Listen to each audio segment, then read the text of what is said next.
ராஜாவாக இருந்த அப்படியேப்பட்ட ராமச்சந்திரமூர்த்தி அவதாரம், அதே ஒரு பிராமண அவதாரம் எடுத்த வாமன அவதாரம், அப்படிப்பட்ட தேவரில் ஒருத்தன அவதாரம் வாமன அவதாரம், பிராமணனை பிறந்த அதாவது என்னென்னா பரசுராம அவதாரம், விபுதேஷு கிருத அவதாரா துவம் பாசினஸ்திரிபுவனம் செய்யதா அது நேஷா பாரம் புவாகர எதிர்த்த.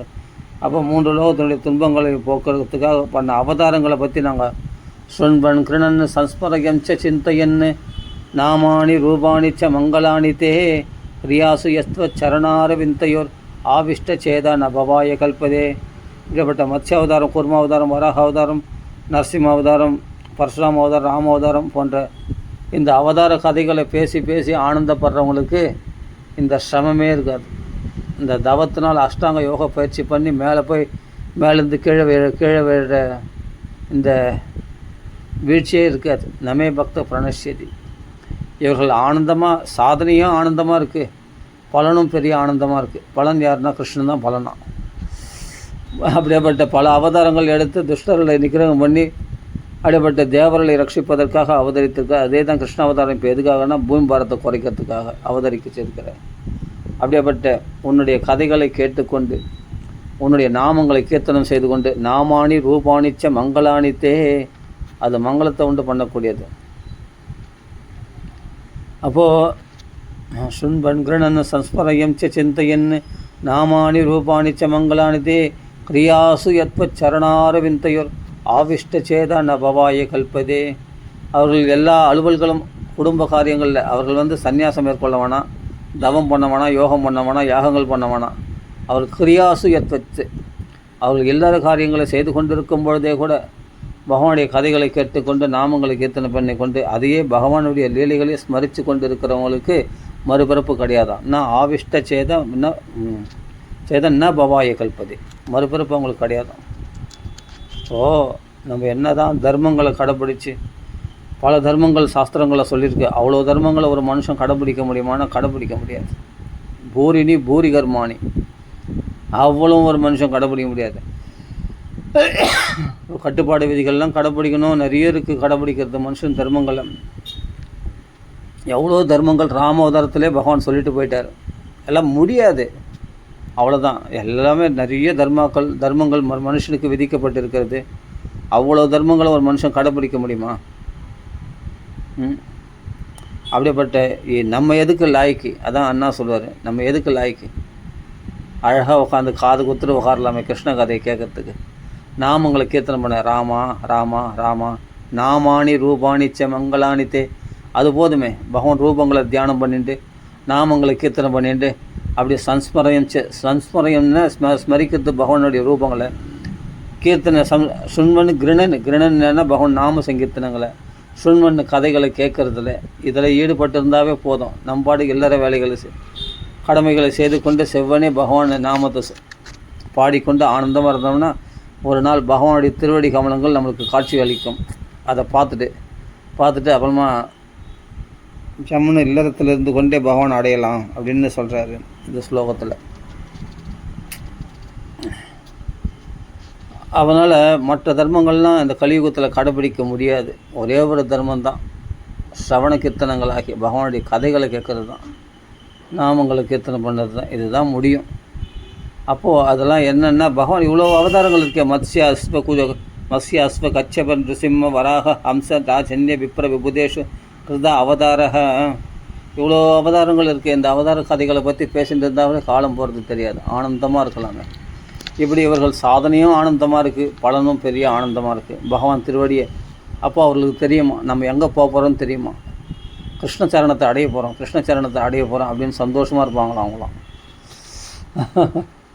இவர்களுக்கெல்லாம் போகாதவருக்கு போகிற பாதையாம். யார் அஷ்டாங்க யோக பயிற்சி பண்ணுறவங்களாம் யம நியமங்களை கடைப்பிடிக்கிறோம், சாதனைகளில் பலன் கிடைக்கலன்றதுனால என்ன பண்ணுவாங்களாம், ஆருஹ்ய கிருஷ்ணனே பரம் பதம் பதந்தி, அதான் சொல்கிறேனே. அவர்களெல்லாம் பதந்தி அதோ அநாத்ருத யுஷ்மத் அங்கரையாக, அதுலேருந்து அதோ கீழே விழுந்துருவாங்களாம்.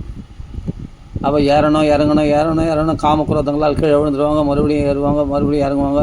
இப்படி யோகா பயிற்சி பண்ணுறவங்களுக்கு போகாதூருக்கு போகிற பாதை இது நிச்சயம் கிடையாது அடையிறது. ஆனால் அந்த யோகா பயிற்சி பண்ணுறதுனால வீண் கிடையாது, ஆனால் அநேக ஜென்ம சம்சித்தாக, பல ஜென்மங்கள் ஆகும். அதே மாதிரி ஞான விசாரம் பண்ணுறவங்களும் இந்த அன்னமயமான சரீரம் நான் இல்லை, பிராணமயமான சரீரம் நான் இல்லை, மனோமயமான சரீரம் நான் இல்லை, அந்த விஞ்ஞானமயமான சரீரம் நான் இல்லை, நான் ஆனந்தமயமானவன் அப்படின்னு இது என்னென்ன தோல் உரிக்கிறவங்க இந்த உரைகள்லாம் கழட்டி அணிஞ்சிட்டு அப்புறமா நான் ஆத்மஸ்வரூபத்தில் நினைக்கிறேன்னா இதெல்லாம் நடக்கிற காரியமா? ஆத்மா வேறு உடல் வேறுன்னு பிரிக்க முடியுமா? இதெல்லாம் விஷயம் என்ன ஈஸியாக பிரிச்சுட்டு தான் இது. அப்படி கிடையாது. இதுக்கும் பகுனாம் ஜென்மனாம் அந்தே, பல ஜென்மங்கள் ஆகுமா இந்த பக்குவம் அடையிறதுக்கு. யாருன்னா தேக சௌக்கியங்கள் விட்டுற முடியுமா என்ன? தேக தர்மத்தை நிர்யாபித்து தேக தர்மாக எதில் விட முடியும்? கிருஷ்ண கதையில் தான் விட முடியுமா இந்த தேக தர்மங்கள்? இல்லாட்டி விடவே முடியாது. அப்படி பகவன் நாமல் நீ இல்லற கடமைகளை செய்து கொண்டே இரு, ஆனால் பகவன் நாமலை கீர்த்தனை பண்ணி பகவன் கதைகளை கேட்டே இருக்கு, இவனுக்கு மறுபிறப்பு கிடையாது. இது எப்படி இருக்குது பாரு அப்படின்னு தேவர்கள் இந்த விஷயம்லாம் சொல்லி கொடுக்குறாங்க நமக்கு. அதனால் மேலே போய் கஷ்டப்பட்டு நான் சன்னியாசம் வாங்கிட்டு நான் அஷ்டாங்க யோகா பயிற்சி பண்ணுறேன், இல்லை பெரிய நிறைய கிரந்தங்களை உபனிஷத்துக்களை பாராயணம் பண்ணுறேன், நான் ஆத்ம விசாரம் பண்ணுறேன் அப்படின்னு பகவானை விட்டுட்டு நீ என்ன செய்தாலும் பிரயோஜனப்படாது. அவ்வளோ சிரமப்பட வேண்டிய அவசியமே இல்லை. கிருஷ்ண கதைகளை கேட்டு நின்றாவே போதும், ஆனந்தமாக இருக்கும். அப்புறமா தேவர்கள் பிரார்த்தனை பண்ணிக்கிறாங்க, உங்களுடைய பாத சுவடுகள் சங்கு ரேகை, சக்கர ரேகை, அங்குச ரேகை, அம்புஜ ரேகை இவைகள்லாம் பதிக்கப்பட்ட இவைகள்லாம் கோகுல மண்ணில் பதிய போதே இந்த கோகுல மண் என்ன புண்ணியம் பெற்றது? இந்த பூமி முழுவதும் உன்னுடைய பாதங்கள் பதிக்கப்பட்ட இந்த திருவடிகள். ஆஹா, ராமோதரத்தில் இந்த பாரத தேசம் முழுவதும் தன்னுடைய பாதங்களை பதிக்க வச்சார். அப்படிப்பட்ட புண்ணிய பூமியாக ஆனது இது. அப்படிப்பட்ட பவித்திரமாக்கினீர்களே, அந்த பாதங்களை நீங்கள் போகும்போது வரும்போது எங்கள் உலகங்களுக்கும் உங்களுடைய பாதங்கள் வச்சுட்டு போகணும் அப்படின்ட்டு தேவர்கள் ஒன்றும் அவதாரமே பண்ணல, கர்ப்பத்தில் இருக்கிற குழந்தைகளை பிரார்த்தனை பண்ணிக்கிறாங்க. தியாம்ச ரக்ஷியாமத் காம் தியாம்ச தவ அணுகம்பிதான், கொஞ்சம் கருணை காட்டணும் எங்களுக்கெல்லாம், எங்கள் உலகத்துலேயும் உங்களுடைய பாதங்கள் பதிக்க வைக்கணும் அப்படின்னு தேவரெல்லாம் பிரார்த்தனை பண்ணுறாங்களாம். திருஷ்டியாங்கிதம் தொத் பதகி சுசோபனை, உன்னுடைய சோபிக்கத்தக்க அந்த திருவடி கமலங்கள் சங்கரேக, சக்கரரேக, அங்குசரேக, அம்புஜரேக அந்த சின்னங்கள்லாம் பகவானுடைய திருவடியில் அந்த சின்னங்கள்லாம் பதிக்க பெற வேண்டும். அதனால தான் இவரெல்லாம் கூப்பிட்டுட்டாங்க தான். பின்னாடி வந்து என்னென்னா ஒரு சாந்தி பண்ணி குருகுலத்தில் இருக்கிற பிள்ளையை மீட்டு வரத்துக்காக யமலோகத்துக்கு போயிட்டு வரான், நந்தபாபா மீட்டு வரத்துக்கு வருணலோகத்துக்கு போயிட்டு வரான் பகவான். எல்லாம் கூப்பிட்டுன்றதுனால அர்ஜுனனோட இந்திரலோகத்துக்கு போயிட்டு வரான் பகவான். எல்லாம் பினாகாஸ்திரம் பார்க்குறதுக்கு அங்கே கைலாசத்துக்கும் கூட போயிட்டு வரான். எல்லாம் எல்லா தேவர்களும் கேட்டுக்கொண்டதுனால எல்லா லோகங்களுக்கும் பின்னாடி போயிட்டு வரான் பகவான். இந்த ஏதோ ஒரு சாக்கு வச்சுட்டு பாரிஜாதாபகரணம் அதை போய் பாரிஜாதத்தை கொண்டு போய் கொடுக்குறது, நரகாசுரனை வதம் பண்ணி மணிபர்வதம் பாரிஜாதம் அதனுடைய குண்டலங்களை கொண்டு திருப்பி போய் கொடுக்கறதுக்கு அங்கே போகிறான் இந்திரன். அப்போ சத்தியபாமையோடு போய் தங்குறான் அங்கே இந்திரன்.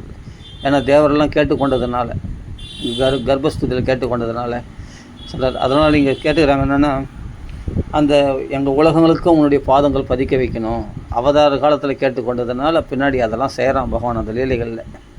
அந்த எல்லா உலகங்களுக்கும் போயிட்டு வரான், யமலோகத்தெல்லாம் போயிட்டு வரான், வர்ணலோகம் எல்லா லோகத்துக்கும் போயிட்டு வரான் பகவான் திருவடி கமலங்களை பதிக்கணும்னு. பகவான் திருஷ்டியாங்கிதாம் தொத் பதகி சுசோபனை ரக்ஷியாம காம் தியாம் ச தவானுகம்பிதாம். அப்படிப்பட்ட தேவர் உலகங்களுக்கு உன்னுடைய கருணை காட்ட வேண்டும் என்று பிரார்த்தித்து கொண்டார்கள். இப்படி தேவருடைய ஸ்துதி, அருமையான ஸ்துதி. அதுக்கு பிறகு தேவரெல்லாம் தேவகி அம்மா பார்த்து, அம்மா நீ கவலைப்படாத, உன்னுடைய சாக்ஷாத் பகவானே வந்து அவதரிக்க போகிறான் உன் கர்ப்பத்தில். அதனால் மாபூத் பயம் போஜபதேஹே முமுர்ஷர் கோப்தா எதுனாம் பவிதா தவாத்மஜா. அப்படிப்பட்ட யாதவ் சிகாமணியாக அவதரிக்க போகின்றவனுடைய கிருஷ்ணன் இருக்கிறதுனால போஜபதி ஆகி அப்படியேப்பட்ட கம்சனை நினைத்து நீ பயப்படாதம்மா, இனிமேல் உனக்கு மங்கள சேமமான காலம்தான், உனக்கு இனிமேல் எந்த கஷ்டங்களும் கிடையாது, உன் கஷ்டங்கள்லாம் விலகி போய்விட்டது, இனிமேல் உனக்கு எந்த குழந்தையும் அதான் கிருஷ்ணன் அவதாரம் பண்ண போகிறானே, இனிமேல் இந்த கிருஷ்ணனை ஒன்றும் பண்ண முடியாது, இனிமேல் அவனுக்கு தான் அழிவு, கம்சனுக்கு தான், உங்களுக்கு எந்த கவலையும் கிடையாது, உங்களுக்கு எந்த ப்ராப்ளம் கிடையாதுமா அப்படின்ட்டு தேவரெல்லாம் அனுகிரகம் பண்ணிவிட்டு மறைஞ்சிடுறாங்க. அதுக்கு பிறகு பகவானுடைய அவதார காலம். எதற்காக பகவான் இந்த அவதாரம், மத்ஸ்ய அவதாரம், அஸ்வாவதாரம், இது போல் ஹயக்ரி அவதாரம் போல் நரசிம்ம அவதாரம் எடுத்தான்னா அதுபோல் நம்மளாம் கீர்த்தனை பண்ணுறதுக்காக தான், நம்மளாம் அனுபவிக்கிறதுக்கு தான். இந்த கலியுக மக்கள் எல்லாரும் எல்லாம் பாடி கொண்டாடுறதுக்காக தான் இந்த அவதாரங்கள்லாம் பகவான் பண்ணானா. அத சர்வகுணோபேத காலக பரமசோபன யர்ஹ்யேவ அர்ஜுன ஜன்மக்ஷம் சாந்தக்ஷ கிரகதாரகம். பகவானுடைய அவதார காலம் நெருங்கிவிட்டது. அந்த சமயத்தில் கிரகங்கள்லாம் சாந்தமாக இருக்கிறது தான், நீர்நிலைகள்லாம் தெளிந்து காணப்படுகிறதாம், நதிகள்லாம் அழகாக பிரவாகமாக ஓடுகிறதாம், அப்படியேப்பட்ட தாமரைகள்லாம் பூத்து குலுங்கிறது தான். அப்படி எங்கே பார்த்தாலும் கமகமான மல்லிகைப்பூ வாசனம் எல்லாமே, அப்படி பழங்கள்லாம் நல்லா பழுத்து காய்ச்சி அப்படி ரொம்ப செழிப்பாக இருக்குதான். மரம் செடி கொடிகள்லாம், ஆகாசங்கள்லாம் தெளிந்து காணப்படுகிறது தான். நட்சத்திரங்கள்லாம் சுப நட்சத்திரங்களாக அன்றைக்கி பிரகாசிக்கிறது தான். அன்றைக்கி வந்து என்னென்னா அஷ்டமி திதியில் இருக்கிற புஷ்கலக அப்படின்னு பதம் இருக்குது. அன்றைக்கி பூர்ணச்சந்திரன் இல்லை, 8வது நாள் சந்திரன் தான். ஆனால் பார்த்தா பூர்ண சந்திரன் போல் பிரகாசிக்கிறாராம். பகவானுக்காக எல்லாமே தங்களை கிரகங்கள்லாம் அட்ஜஸ்ட் பண்ணி அதாவது சுப கிரகங்களாக சாந்தர்க்ஷ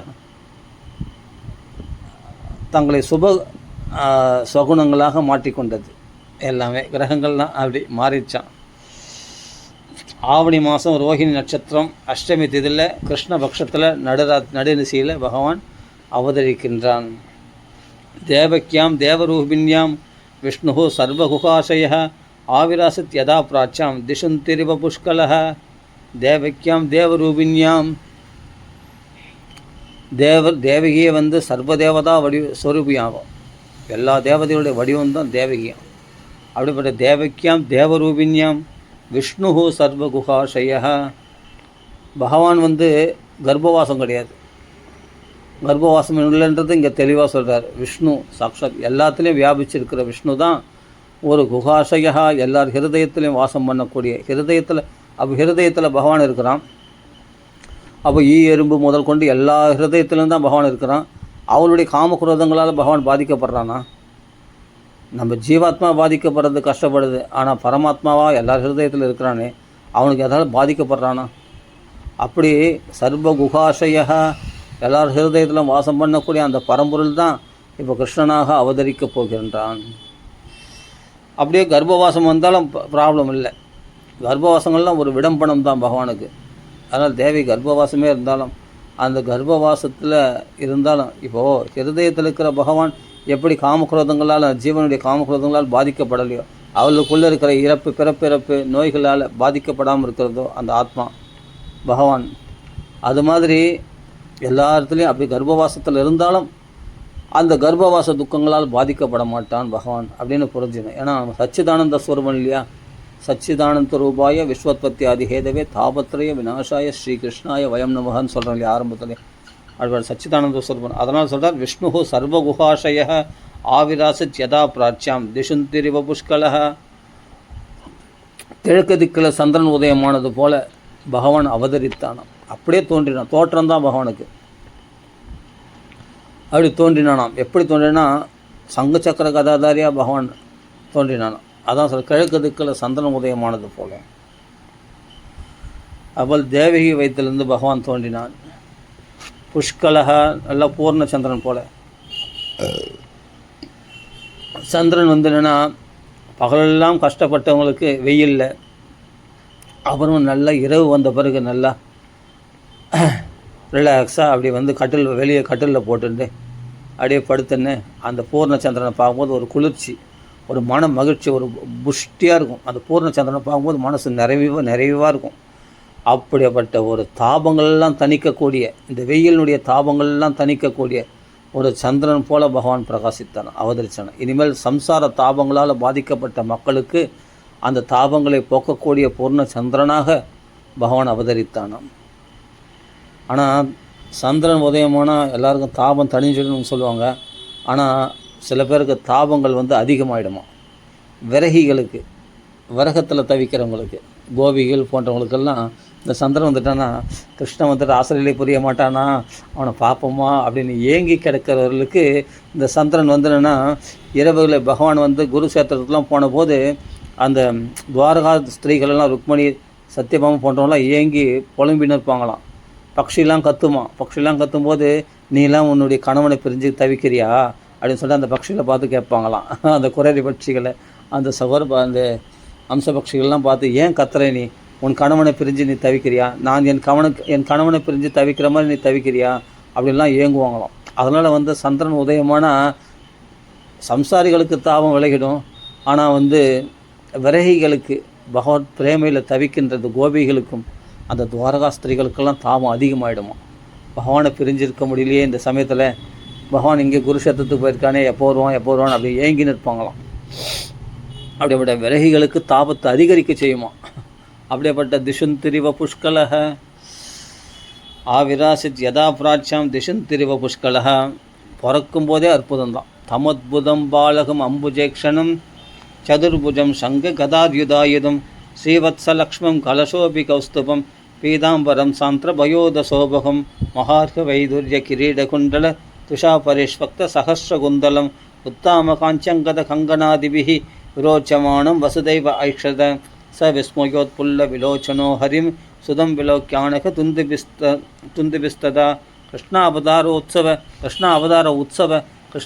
உற்சவ சம்பிரம அஸ்புஷன் முதாத்தி ஜப்தியோ ஐதமாப்ளுதோகவாம். அப்படியேப்பட்ட பகவான் தாம் அற்புதமாக பிறக்கும்போதே ஒரு அற்புதமாக பிறந்தானா. சங்கு சக்கர கதாதாரியோடு எந்த குழந்தையும் பிறக்காது, 4 கைகளோட. ஆனால் பிறந்தானா பகவான், பிறந்தான்ல அவதரித்தான் பகவான் கருணையினால். அத்யுதமாக பாலகம். அப்படிப்பட்ட பிரம்மதேவருடைய படைப்பில் ஒரு குழந்தையாக இல்லை, அப்படி பிறக்கலை. பிரம்மதேவரை படைத்த கன்ற பதம் வந்ததுன்னா பிரம்மதேவரை குறிக்கிறது. எந்த பிரம்மதேவனையே குழந்தையாக உடைய அந்த பகவான் ஒரு குழந்தையாக அவதரிச்சிருக்கானா. ஏன்னா சங்க சக்கர கதாதாரியாலவா அவதரிச்சிருக்கான். அப்படின்னா அந்த பத்மநாபன் தானே அங்கே அவதரிச்சிருக்கான். எந்த பகவானுடைய தொப்புலேருந்து பிரம்மதேவர் உண்டான உலகத்தையே படைக்கிறவர் எந்த பகவானால் படைக்கப்பட்டவரோ அப்படியேப்பட்ட பத்மநாபன், அப்படியேப்பட்ட பகவான் தான் இங்கே அவதரிச்சிருக்கான். அந்த பகவான் ஒரு குழந்தையாக இருக்கானா. எந்த உலகத்தை படைக்கிற பிரம்மதேவரே இவருக்கு குழந்தையோ அந்த பகவான் கன்ற பதம் வந்ததுன்னா பிரம்மதேவர் தான். பாலன்னு சொன்னால் போதும், அந்த பாலக அப்படின்னா பிரம்மதேவரை குழந்தையாக உடைய அந்த பகவான் ஒரு குழந்தையாக வந்திருக்கானா. அதனாலே அற்புதமாகுது. அற்புதம் தமத்புதம். இனிமேல் எல்லா லீலைகளும் நிறைய அற்புதங்கள் தான். கோவர்த்தன உத்தாரணம் அற்புதங்கள் தான். எப்படி ஒரு 7 வயசு குழந்தை கோவர்த்தன உத்தாரணம் பண்ணும். அப்படிப்பட்ட மகாபராக்கிரமசாலி போதகியை கண்ணு கூட திறக்க தெரியாத நிமிலி தீக்ஷணும் கண்ணு திறக்காத குழந்தை எப்படி சாவடிக்கும்.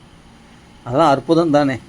திருநாவர்த்த மோட்சம், பகாசுரில் வதம் பண்ணுறதுலாம் பார்த்தா எல்லாமே அற்புதங்கள் தான். இனிமேட்டு செய்யக்கூடிய வாயில் மிருதபக்ஷங்கள் வாயில் உலகங்களை காட்ட போகிறது, காளையை நர்த்தனம் பண்ணுறது எல்லாமே அற்புதங்கள் தான் பண்ண போகிறான் பகவானுக்கு. எல்லா கன்றுகளாகவும் பசுக்களாகவும் மாறினது குழந்தைகளாக மாறினது எல்லாம் பிரம்மோகன நிலையில் பார்த்தா 108 இது 16108 வீடுகளில் 16108 பெண்களை கல்யாணம் பண்ணிக்கிறது எல்லாமே தமத்புதம். அற்புதங்களை செய்வதற்குன்னே அவதரிச்சிருக்கானா பகவான். தமத்புதம் பாலகம் அம்புஜேக்ஷணம். அம்புஜா அப்படின்னா மகாலட்சுமிக்கு பேர். ஏன்னா அம்புஜா அதாவது அம்புனா தண்ணீர் இல்லையா. அந்த திருப்பார்கடலில் தோன்றினவர் அம்புஜா. ஏன்னா அதில் தாமரை மலரில் தோன்றினவர் மகாலட்சுமி. அப்படிப்பட்ட திருப்பார்கடலில் தோன்றினவர், அதனால் அம்புஜான்னு அவளுக்கும் பேர். யார்? மகாலட்சுமிக்கு. அந்த அம்புஜா ஈக்ஷண. அப்போ பகவான் என்னன்னா தன் பக்ஷஸ்தலத்தில் இருக்கிற மகாலட்சுமியை பார்த்து கேட்குறானா, நான் கிருஷ்ண அவதாரம் பண்ணிட்டேன், நீ இன்னும் போய் ருக்மிணியா ஏன் அவதாரம் பண்ணல, போய் பீஷ்மகனுடைய மகளாக போய் பிறப்பாயாக என்று உத்தரவிடுறானா பகவான் கடாட்சத்தினாலே. அம்புஜ ஈக்ஷணம். இன்னொரு அர்த்தம்னா அப்பியப்பிரதிவிகி அப்படின்னு சொல்லும்போது இந்த சிருஷ்டி பிரகாரம் பார்த்தா எதுலேருந்து ஆகாசத்துலேருந்து என்ன வந்தது? காற்று வந்தது. காற்றிலிருந்து நெருப்பு வந்தது. நெருப்புலேருந்து நீர் வந்தது. நீர்லேருந்து மண் வந்தது. அப்படி தானே சிருஷ்டி பிரகாரம் பார்த்தா பஞ்சபூதங்கள். அப்போ நீரிலிருந்து எது தோன்றியது? அம்புஜ அப்படின்னா நீர்லேருந்து தோன்றியது மண். அப்போ பூமாதேவி, அங்கே பூமாதேவி பார்த்து சொல்கிறாராம் பகவான். மண்ணுன்னா பூமி தானே. இந்த பூமியை பார்த்து பகவான் நான் தான் அவதாரம் பண்ணியிருக்கேனே, நீ சத்தியபாமியாக போய் ஏன் சத்ராஜத்துக்கு போய் பெண்ணாக அவதரிப்பாயாக, போய் பிறப்பாயாக என்று பகவான் உத்தரவிடுறானா, கட்டளிடுறானா. சத்தியபாமியாக பிறப்பாயாக அவதரிப்பாயாக என்று பகவான் கடாட்சத்தினாலே உத்தரவிடுறானா. அம்புஜேக்ஷணம் தமத்புதம் பாலகம் அம்புஜேக்ஷணம் சதுர்புஜம் சங்க கதாயுதாயுதம்.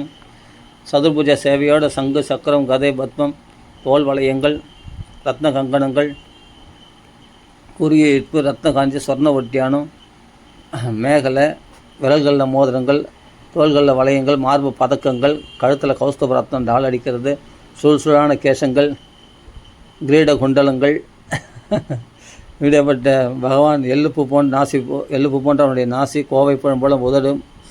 அப்படிப்பட்ட பகவான் முல்லைப்பூ போன்ற பற்கள். இன்னும் குழந்தையாக மாறல, குழந்தையாக மாறினா தான் பல் இருக்காது குழந்தைக்கு. இது வந்து கிருஷ்ணனா பகவான் நாராயணனா காட்சியளிக்கின்றான்.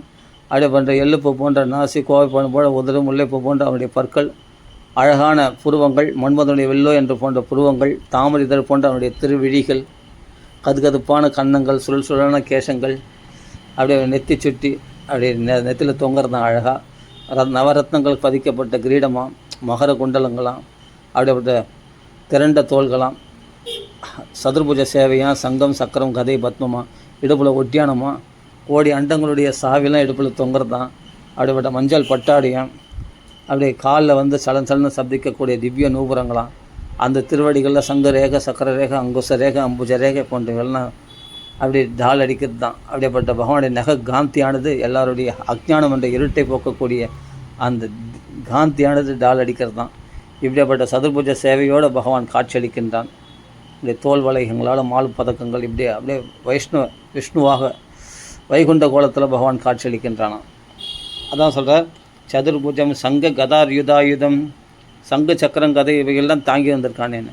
ஆனால் அந்த கதை மட்டும் என்னென்னா இப்படி தூக்கி காட்சியளிக்கிறானோ. ஏன்னா கம்சனுக்கு நீ பயப்படாதமா வந்தான்னா இந்த கதையினாலே மொத்துன்னு மொத்திடுவேன் அப்படின்னு சொல்லிட்டு உதாயுதம் அப்படின்னு கதாயுதாயுதம் அந்த கதையை தூக்கிட்டு காமிக்கிறானா. பற்ற அவனை பொழுதுற பார் மண்டையை உடச்சிட்றேன் பார், எங்கள் அண்ணாக்கள்லாம் சாக வச்சான்ல உடச்சிட்ற மண்டே அப்படின்ட்டு பகவானை அந்த கதையை தூக்கி காண்பிக்கிறானா. சங்கர் கதாயுதாயுதம் ஸ்ரீவத்ஸ லக்ஷ்மம். அந்த மார்பில் வந்து பார்த்தா குழந்தை எங்கன்னா தடிக்கு வந்தால் வடு ஏற்படும். இது வந்து பிறக்கும் போதே வடுவோடு பிறந்திருக்கான். ஸ்ரீவத்சம்ன்ற மச்சம் அதில் வந்து மகாலட்சுமி வாசம் பண்ணுறாங்களாம். ஸ்ரீவத்ஸ லக்ஷ்மம் கலசோபி கௌஸ்துபம் கழுத்தில் கௌஸ்துப ரத்னம் 10 அடிகள் டால் அடிக்கிறது தான். பீதாம்பரம் சாந்திர பயோத சௌபகம். அம்மா நினைப்பா இல்லையா குழந்தை வந்து நான் ஐயோ நம்ம குழந்தைக்கு வந்து நல்லா ஒரு செயின்லாம் போட்டு பார்க்கலையே, காது குத்தலையே குழந்தைக்கு. ஒரு வயசான பிறகு காது குத்தணும். அந்த குழந்தைக்கு வந்து ஆடை ஆபரணங்கள்லாம் கொடுக்கல, குழந்தைக்கு வந்து ஆடையெல்லாம் அலங்காரம் பண்ணி பார்க்க முடியலையே, இந்த சிறையில் ஒன்றுமே இல்லையே அப்படின்னு. அதை பற்றி நீ கவலைப்படாதம்மா, எல்லாம் நான் போட்டு மாட்டின்னு வந்திருக்கேன். அதனால் வந்து நீ ஒரு நாள் செய்ய முடியல இந்த சிறையில் அப்படின்னு கவலைப்படாத, நான் எல்லாம் போட்டிட்டு வரேன், உங்கள் காமிச்சிட்டு போகலான்னு வந்திருக்கேன் அப்படின்னு சொல்லிட்டு பகவான் எல்லாத்தையும் காண்பிக்கிறான். அதனால் வந்து விளையாட்டு சாமான்லாம் குழந்தைக்கு ஒரு விளையாட்டுக்கு சாமான் இல்லைன்னு அவனுக்கு ஊதுகுழல் தான் வந்து என்னென்னா சங்கு வந்து ஊதுகுழலாம்.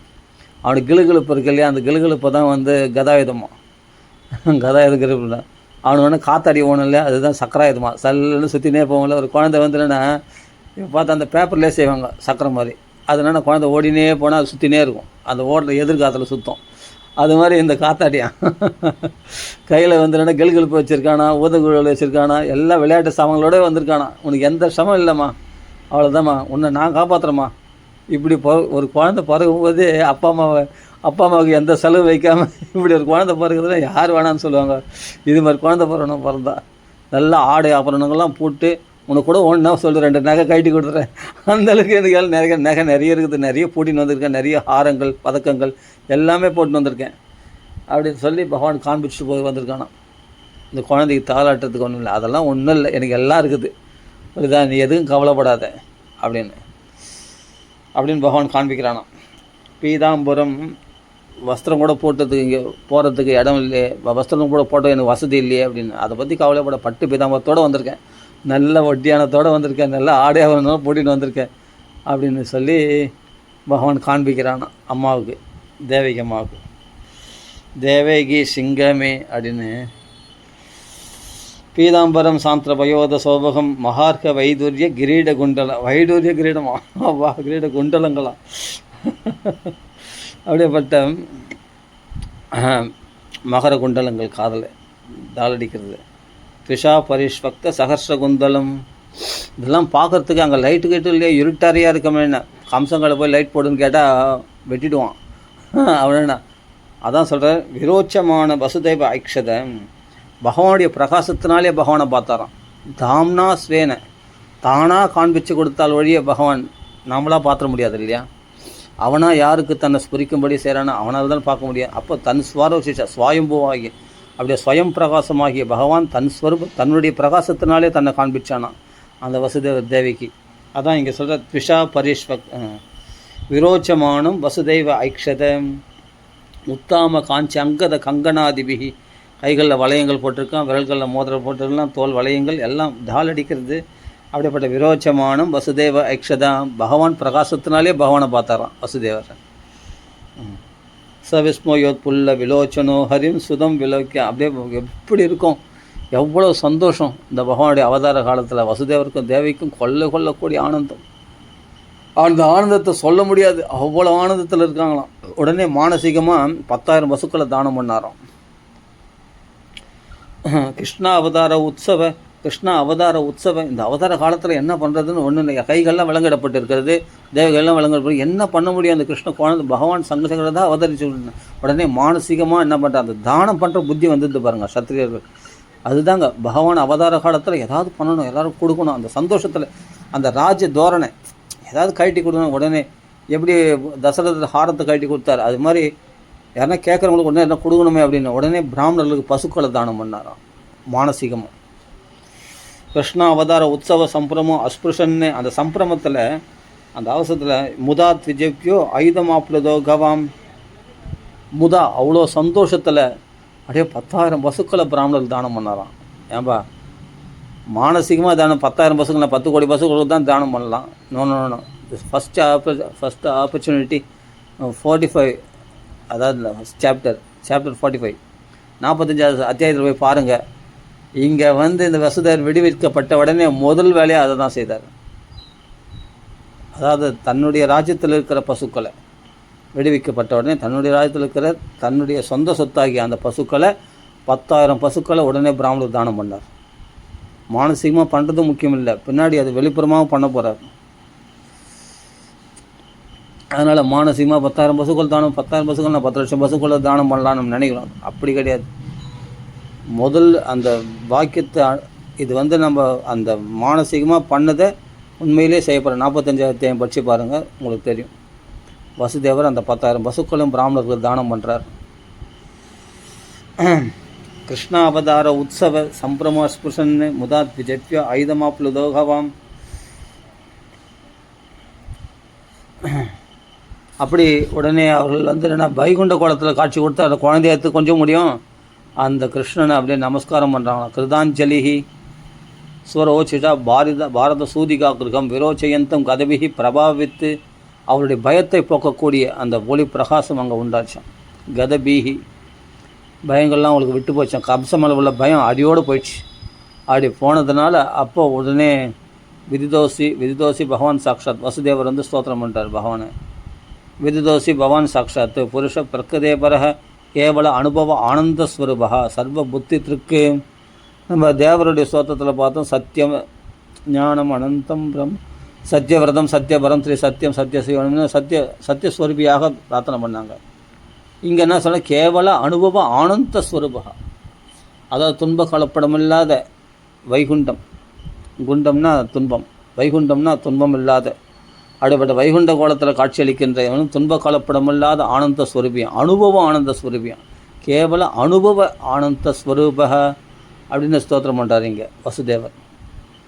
அப்படி அனுபவத்தை கொடுக்கக்கூடிய ஆனந்தம், அந்த ஆனந்தமே மூர்த்தி, அந்த பிரியத்தினாலே செய்யப்பட்ட ரூபமாக அது அப்படின்னு சிஷ்ய அண்ணா அழகாக சொல்லுவார் இந்த இடத்துல. அப்படியேப்பட்ட சச்சிதானந்த ஸ்வரூபம் அது.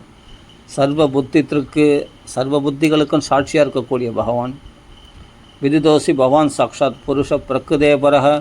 அப்போது பகவான் பஞ்சபூதங்களாலான சரீரம் கிடையாது, சச்சிதானந்த ஸ்வரூபன்றது இங்கே சொல்கிறார். பிரகிருதே பரக, இந்த இயற்கைக்கு அப்பாற்பட்ட ஸ்வரூபம் உடையவன் நாராயண வடிவத்தில் பகவான் காட்சியளித்திருக்கின்றான். கேவல அனுபவ ஆனந்த ஸ்வரூப சர்வ புத்தித்திற்கு அப்படின்ட்டு ஸ்தோத்திரம் பண்ணுறார் வசுதேவர். தேவகி அம்மா என்ன ஸ்தோத்திரம் பண்ணுறாருன்னா, தேவகி வச்ச ரூபம் எத்தத் பிராகுர் அவ்யக்தம் ஆத்தியம் பிரம்ம ஜோதி நிர்குணம் நிர்விகாரம் சத்தா மாத்திரம் நிர்விசேஷம் நிர்கம் சத்வம் சாக்ஷாத் விஷ்ணுர் கஷ்டல் விஷ்ணுன்ட்டா. விஷ்ணுர் அத்தியாத்ம தீபகா, நீ தான் அந்த அவ்யக்தமாக இருக்கக்கூடியவன், நீ தான் பிரம்ம ஜோதியாக இருக்கக்கூடியவன், நீ தான் நிர்விகாரமாகிய நிர்குணஸ்வரூபியாக பரமாத்மாவாக பரஞ்சோதியாக இருக்கக்கூடியவன். அப்படியேப்பட்ட ரூபமாக எல்லாமே இந்த விஷ்ணு, இந்த ரூபந்தான் பகவான். பிரம்ம ஜோதி வடிவத்தில் எல்லாமே இருக்கிறது இந்த பகவான் விஷ்ணு தான். அத்தியாத்ம தீபகா அப்படின்னு ஞானஸ்வரூபியாக அந்த ஞான பிரகாசமாக பிரகாசிக்கக்கூடியவன் நீ அப்படின்னு சொல்கிறார். இப்போது தேவர்கள் சத்தியஸ்வரூபியாக, தேவகி ஞானஸ்வரூபியாக, வசுதேவர் ஆனந்த ஸ்வரூபமாக ஸ்தோத்திரம் பண்ணுறாங்க. அப்போ சச்சிதானந்த ரூபம் அப்படின்னு இந்த லைன்னா பார்த்தா தெரியும். சச்சிதானந்த ஸ்வரூபமாக பகவானை ஸ்தோத்தரிக்கிறார்கள்.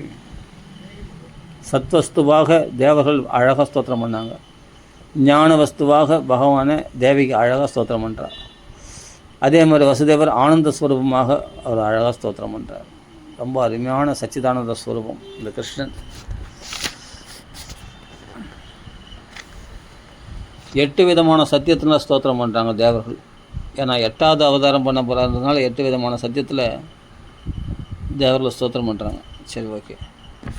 அப்படி அவதார காலத்தில் தேவகி அம்மா ஸ்தோத்திரம் பண்ணுறாங்க. அப்போ சொல்கிறார், நஷ்டே லோகி பரார்த்தாவசானே மகாபூதேஷு ஆதிபூதம் கதேஷு வியக்தே அவ்யக்தம் காலவேகேன யாதே பவான் ஏக சிஷ்யதே சேஷ சம்யா.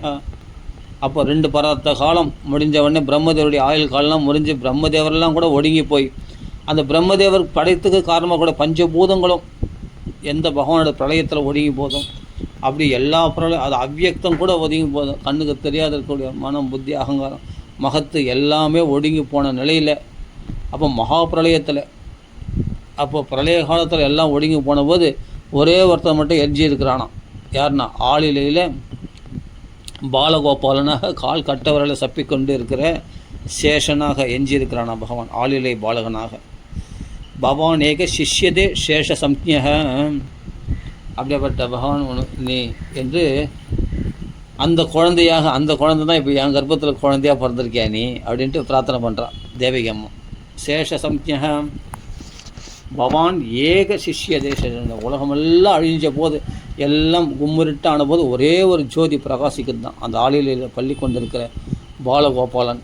அந்த கிருஷ்ணா நீ தானே இப்போ என் கர்ப்பத்தில் நீ அவதரிச்சிருக்கிற அப்படின்னு ஸ்தோத்திரம் பண்ணுறா தேவகி அம்மா. இப்படி ஸ்தோத்திரம் பண்ணி முடிஞ்ச உடனே அவருக்கு, கிருஷ்ணா உன்னை தாளாட்டுறதுக்கு ஒரு தொட்டில் கூட இல்லையாடா, என்னை உன்னை விட்டு பிரிய மனசு இல்லையாடா, ஆனால் தயவுசெய்து இந்த ரூபத்தை காட்டாத. ஏன்னா கம்சன் விஷ்ணுவால் அஷ்டமோ கர்ப்பம்னு விஷ்ணு என்னை கொல்ல போகிறான்றதுனால இந்த விஷ்ணு ரூபத்திலேருந்து அவனை கொல்ல வந்துடுவான். ஆனால் இந்த பிராகிருத சாதாரண குழந்தையாக வந்துடும் டே விஷ்ணு. அப்போ நான் கேட்டுப்பேன், அதாவது நீ குழந்தையா 2 கைகள் உள்ள குழந்தையாக மாறிடு கிருஷ்ணா, இந்த 4 கைகள் உள்ள ரூபம் வேண்டாம் அப்படின்னு தேவகி அம்மா கேட்டுக்கிறா. உடனே பகவான் சொல்கிறான், அம்மா நான் எதுக்கு வைகுண்ட கோலத்தில் காட்சி அளித்தேன்னா நான் வந்தது யார், சாக்ஷாத் மகாவிஷ்ணுன்னு தெரிஞ்சுக்கிறதுக்காக தான். என்னை பிரம்ம பாவத்துலேயும் மனுஷ பாவத்துலேயும் நீங்கள் மாறி மாறி நீ என்னுடைய சௌக்கியத்தை என்னை நீங்கள் கொஞ்சம் போகிறீங்க, என்னை குழந்தையாகவும் பார்க்க போகிறீங்க, என்னை பரபிரம்மஸ்வரூபமாகவும் அடிக்கடி பார்க்க போகிறீங்க. அப்படி நான் உங்களுக்கு காட்சியளிக்க போகிறேன் இந்த அவதாரத்தில். அது மட்டும் இல்லை, நீங்கள் முன்னாடி யார் அந்த தெரியுமா, பிருஷ்ணி சுதபஸ் என்ற தம்பதிகளாக இருந்தீர்கள். அப்போ நான் நீங்கள் என்ன பண்ணீங்க,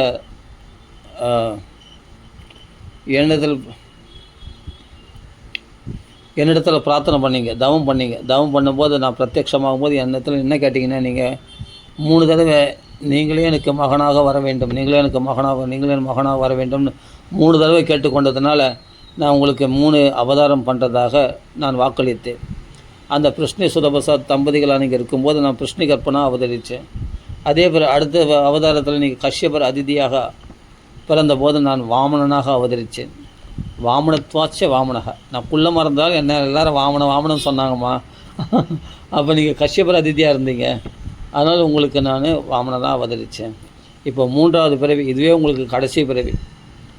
அதனால் இந்த பிறவியில் நீங்கள் தேவிக்கு வசுதேவராக பிறந்திருக்கீங்க, உங்களுக்கு கிருஷ்ணனாக அவதரிச்சிருக்கிறேன், அந்த வைகுண்ட வாசி தான் உங்களுக்கு அவதரிச்சிருக்கிறேன்னு காண்பிக்கிறதுக்காக இந்த வைகுண்ட கோலத்தில் காட்சியளித்தேன். நீங்கள் சொல்கிற மாதிரி நான் 2 கைகள் உள்ள மனுஷனாக மாறேன். அப்படி உங்களுக்கு கம்சனுக்கு பயமாக இருந்தால் நீங்கள் கோகுலம் நய, நீங்கள் கோகுலத்தில் கொண்டு போய் விட்டுடுங்க என்ன அப்படின்னு பகவான் சொல்கிறானா.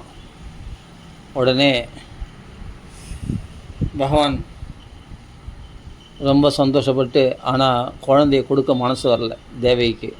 பார்த்து மாறல. அப்படியே பகவான் 2 கைகள் உள்ள ரூபத்தில் மாறிட்டான். 2 கைகள் உள்ள ரூபத்தில் மாறினா இன்னும் அழகாக இருக்கான் பகவான் பார்க்கறதுக்கு.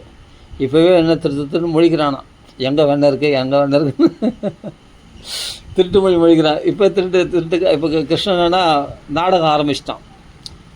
ஃபஸ்ட்டு விஷ்ணுவாக இருந்தான், மரியாதையாக பகவானாக காட்சியளித்தான். அப்போ எல்லாம் தூரத்தில் இருந்தாங்க. உடனே கிருஷ்ணனா மாறின உடனே பிரேமம் உண்டாயிடுச்சு. அதான் பகவான் சொன்னாலே, என்னை பிரம்ம பாவத்துலேயும் என்னை குழந்தை பாவத்துலேயும் என்னை நீங்கள் அனுபவிப்பீங்கன்னு. உடனே கிருஷ்ணனா மாறினோடனே பிரேமம் உண்டாயிடுச்சு. கிருஷ்ணா அழகாக இருக்குது, இந்த திருட்டு மொழி அழகாக இருக்கே கிருஷ்ணா, சுறுசுறான கேசங்கள் ஒன்று விட எனக்கு மனசு இல்லையே அப்படின்னு சொல்லிட்டு பளிச்சு முத்தம் கொடுக்குறான் அந்த குழந்தைக்கு. உனக்கு அம்மாவுக்கு பால் கொடுக்கறதுக்கு கூட எனக்கு சக்தி இல்லைடாப்பா, அதனால் உனக்கு தொட்டில் போட்டு தாளாட்ட கூட என்னால் முடியலடாப்பா, உன்னை எப்படா நான் விட்டு பிரிஞ்சிருப்பேன், நீ மறுபடியும் நீ உன்னை எப்படா பார்க்க முடியும் அப்படின்னு சொல்லிட்டு அந்த குழந்தைய பார்த்து கொஞ்சறான். குழந்தையாக மாறிட்டோன்னே அடுத்த நிமிஷம் அஜ்ஞானம் உண்டாயிடுச்சு, நம்ம குழந்தையாச்சு அப்படின்னு. அதை எடுத்து பளிச்சு முத்தம் கொடுக்குறா, கட்டி ஆலிங்கனம் பண்ணிக்கிறா. இந்த குழந்தை எப்படின்னா இல்லை கம்சம் வந்துடுவான், பகவான் சொன்னா இல்லையா நம்ம இதுக்கு போயிடலான்ட்டு, கோகுலத்தில் கொண்டு போய் விட சொன்னா இல்லையா, நம்ம கோகுலத்துக்கு கொண்டு போய் விட்டுறேன் கம்சம் அப்படின்னு சொன்ன உடனே சீக்கிரம் கொடு அப்படின்னு. சரி கிருஷ்ணா, என்றைக்காவது நாங்களும் பொழைச்சிருந்தா என்றைக்காவது ஒரு நாள் இந்த அப்பா அம்மாவை பார்த்து அப்பா அம்மான்னு நீ கூப்பிடணும் கிருஷ்ணா அப்படின்னு பிரார்த்தனை பண்ணிக்கிறான். அது பிறகு அந்த குழந்தையை கொடுக்குறா. உடனே பகவான் தூக்கிட்டார். பகவானை தூக்கினோடனே என்னை கொண்டு போய் கோகுலத்தில் விடுங்க அப்படின்னு பகவானால் சோதிக்கப்பட்டதுனால, பகவானால் தூண்டப்பட்டதுனால அந்த தூண்டுதலானது என்ன பண்ணதான், உடனே கைகள் உள்ள விலங்குகள்லாம் பட்டுன்னு விட்டு போச்சான். வசுதேவர் கையில் உள்ள விலங்குகள்லாம் விட்டு போச்சான். அதுதான் இங்கே சொல்கிற ததஸ்ச சௌரியர் பகவத் பிரச்சோதிதா. பகவானுடைய தூண்டுதலினால, பகவத் பிரச்சோதிதா பகவானால் தூண்டப்பட்டதுனால உடனே என்ன பண்ண, அந்த தூண்டுதல் வேலை செய்தான். உடனே கைகள் உள்ள விலங்குகள்லாம் கட்டுகள்லாம் அவிழ்ந்து போச்சான். சிறை கதவுகள்லாம் பட்டுன்னு அந்த தாப்பால் உடைக்கப்பட்டு தன்னாலே கதவுகள்லாம் திறந்து தான். அங்கே இருக்கிற எல்லாமே பார்த்தா நல்லா தூங்கிட்டாங்களாம். அப்போ வெளியில் மக்கள்லாம் அமளியாக நடமாடி கொண்டு இருப்பாங்களே. உடனே பகவான் என்ன பண்ணால் மழை பெய்ய வச்சான். மழை பெய்ய வச்சா எல்லாம் ஓடி எல்லாம் தெருவில் நடமாடக்கூடியவர்கள் எல்லாமே அப்படி இப்படி நடமாடி இருப்பாங்களே ஜனங்க, இரவில் கூட காவலாளிகள்லாம். உடனே மழை பெய்யுதுன்னு எல்லாம் போய் வீட்டில் போய் பூந்து கது சாத்திக்கினாங்க எல்லாம் வீட்டை போய். மழை பெய்யுதுன்னு இப்போ என்ன தெரு வெளிச்சோடி இருக்குது, இப்போ வெளியே போகலாம் நகரத்தில். அதனால் தாராளம் போனோடனே பகவானுடைய கடாட்சம் மாத்திரத்தால் அந்த காவலாளிகள்லாம் தூங்கி போயிட்டாங்களாம். அந்த கம்சனை போலவே அண்ணா சொல்லுவார் அழகாக, கம்சனை போலே சோம்பேறிக்கலாம் அவங்களாம்.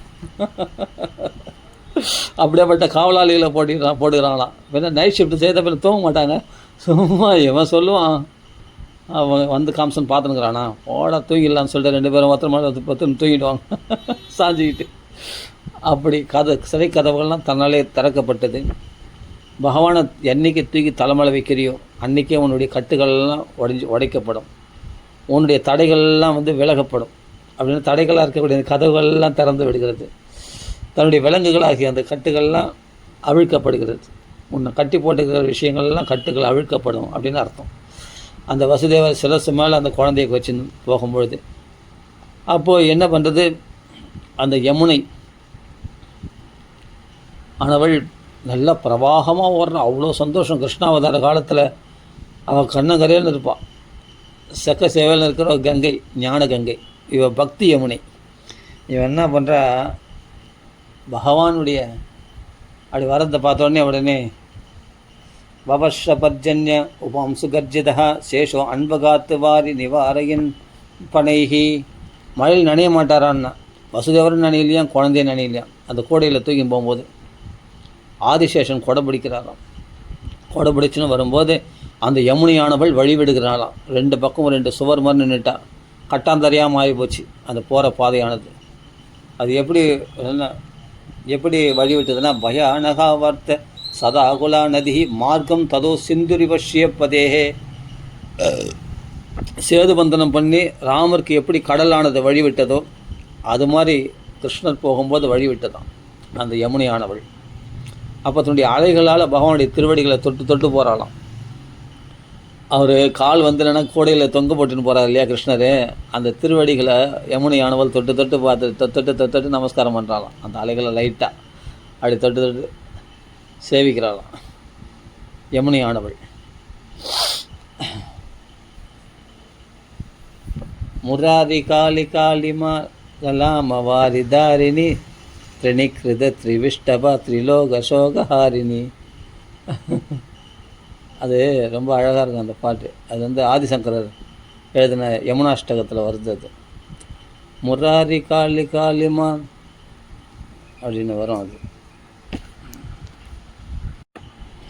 முராரி காளி காளிமா லலாம வாரிதாரிணி திரிணிகிருத திரிவிஷ்டபா திரிலோக சோகஹாரிணி மனோனுகூல கூல குஞ்ச குஞ்ச தூத துர்மத துனோ துனோ மனோமலம் கலிந்தனந்தி நீச்சதா.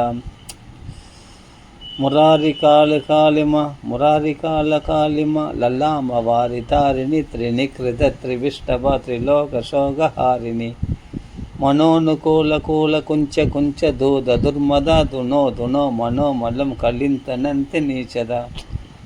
ஆதிசங்கரர் என்னதான் சொல்லுங்கள், மகாத்மாக்கள் வாக்கில் பாடுற அந்த பாடல்லாம் ரொம்ப மனசுக்கு ரம்யமாக இருக்கும், ரொம்ப சாணித்தியமாக இருக்கும், கிருஷ்ண பக்தி உண்டாக்கூடியதாக இருக்கும். பகவானுடைய அந்த லலாமவாரி தாரிணி திரிணிகிருத திரிவிஷ்டபா, அதாவது கங்கையோட ஒரு படி மேலே இங்கே வர்ணிச்சிருக்கார் யமுனையை தேவி. ஏன்னா யமுனையானவள் அந்த கங்கையானவள் பகவான் திருவடியை விட்டு வந்துட்டாலாம். ஆனால் இங்கே கோகுலத்தில் யமுனை பகவான் திருவடியில் அடிக்கடி அனுபவிக்கிறாள். யாருன்னா யமுனை தான், பக்தி கங்கை, பக்தி யமுனை. அதனால் வந்து இவள் என்ன பண்ணுறான்னா, யாராலையும் ஆக வேண்டியது இவளுக்கு ஒன்றுமே இல்லை. மூன்று உலகத்தில் தேவர்களால் கூட ஆக வேண்டியது ஒன்றுமே இல்லையா. ஏன்னா 3 லோகத்தினுடைய சோகத்தையும் போக்கக்கூடியவளா யமுனை இருக்கிறாளாம். திரிலோக சோக ஹாரிணி. அதே சமயத்தில் நம்முடைய மனசில் உள்ள மலத்தை தோஷத்தை எல்லாம் போக்கக்கூடியவளா மனோனுகூல். அதான் சொல்கிறேன், மனோமலம் கலிந்த நந்தி நீச்சதா. நம்முடைய மனோமல துனோ மனோமலம், நம்மளுடைய மனசில் உள்ள அழுக்கையெல்லாம் போக்கக்கூடியவளாம் அந்த யமுனையானவள். அதனால் யமுனா ஸ்நானம் ரொம்ப விசேஷம். யமுனையில் போய் குளிக்கிறது, யமுனையில் தண்ணீர் பருகிறது ரொம்ப விசேஷம். ஏன்னா பகவானே லீலைகள் புரிஞ்சிருக்கிறான். அந்த யமுனை கரையில் தான் பல லீலைகள் புரிஞ்சிருக்கிறான் பகவான். காளிநத்தன்னா அங்கே தான் பண்ணியிருக்கான். அதனால் தேவர்களால் கூட இவளுக்கு ஆக வேண்டியது இல்லை. திரிலோக சோக ஹாரிணி, 3 லோகத்தினுடைய சோகத்தையும் போக்கக்கூடியவள். யமுனையும் கருப்பு, கிருஷ்ணனை தியானம் பண்ணி யமுனை கருப்பாயிட்டாலாம். அப்படிப்பட்ட கிருஷ்ண பிரியை அவள் தானே காளிந்தியா வந்து பகவானையே கல்யாணம் பண்ணிக்கிறா. காளிந்தி அவள் தானே. அப்படியேப்பட்ட தூய பெருநீர் அப்படின்றான். தூய பெருநீர் ஏன் ஆண்டாள் சொல்கிறான்னா, கோதாவரி வந்து என்னென்னா, அன்றைக்கி வந்து ராமர் கேட்டார் சீதையை தூக்கி போனவன் யார் சொல்லுன்ட்டு கோதாவரி. ஆனால் கோதாவரி அன்றைக்கி சொல்லலையாம், தெரியுமா? சீதையை தூக்கி போனவன் யாருன்னு அந்த ராவணனை காட்டி கொடுக்கலையாம். ஏன்னா ராவண மலை உள்ள பயத்தினால கோதாவரி காட்டி கொடுக்கலையாம். அதனால் 43 புண்ணியத்தங்களை கோதாவரி ஒன்று தான். இங்கே நகினிந்தா நியாயத்தில் புரிஞ்சுக்கணும்.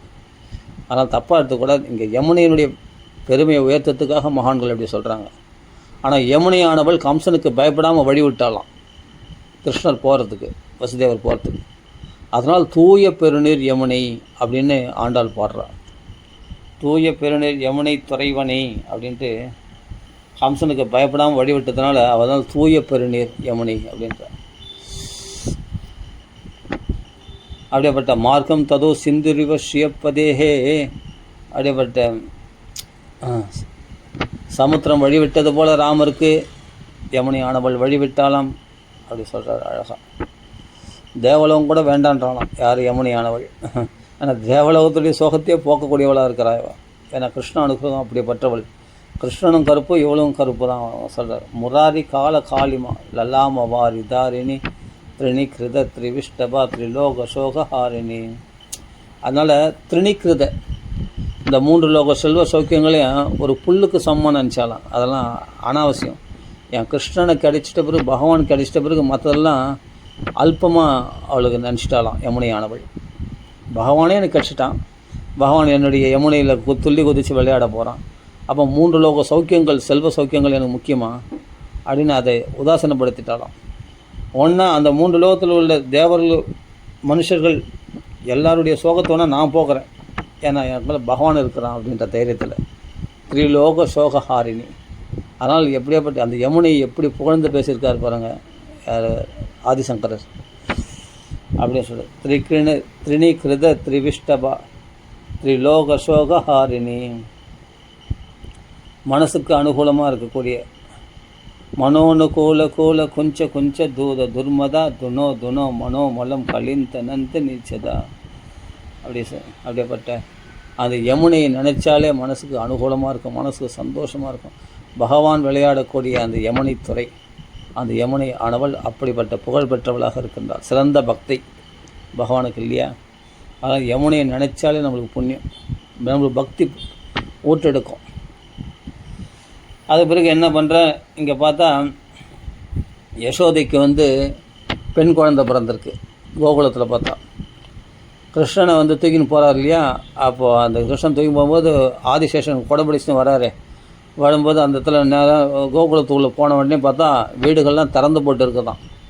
அந்த காலத்துலலாம் கிராமங்களில் என்னென்னா திருட்டு பயம் கிடையாது, கிருஷ்ணன் போகிற வரைக்கும் திருட்டு பயம் கிடையாது. அதனால் வீடுகள்லாம் திறந்து போட்டே இருந்துதான்.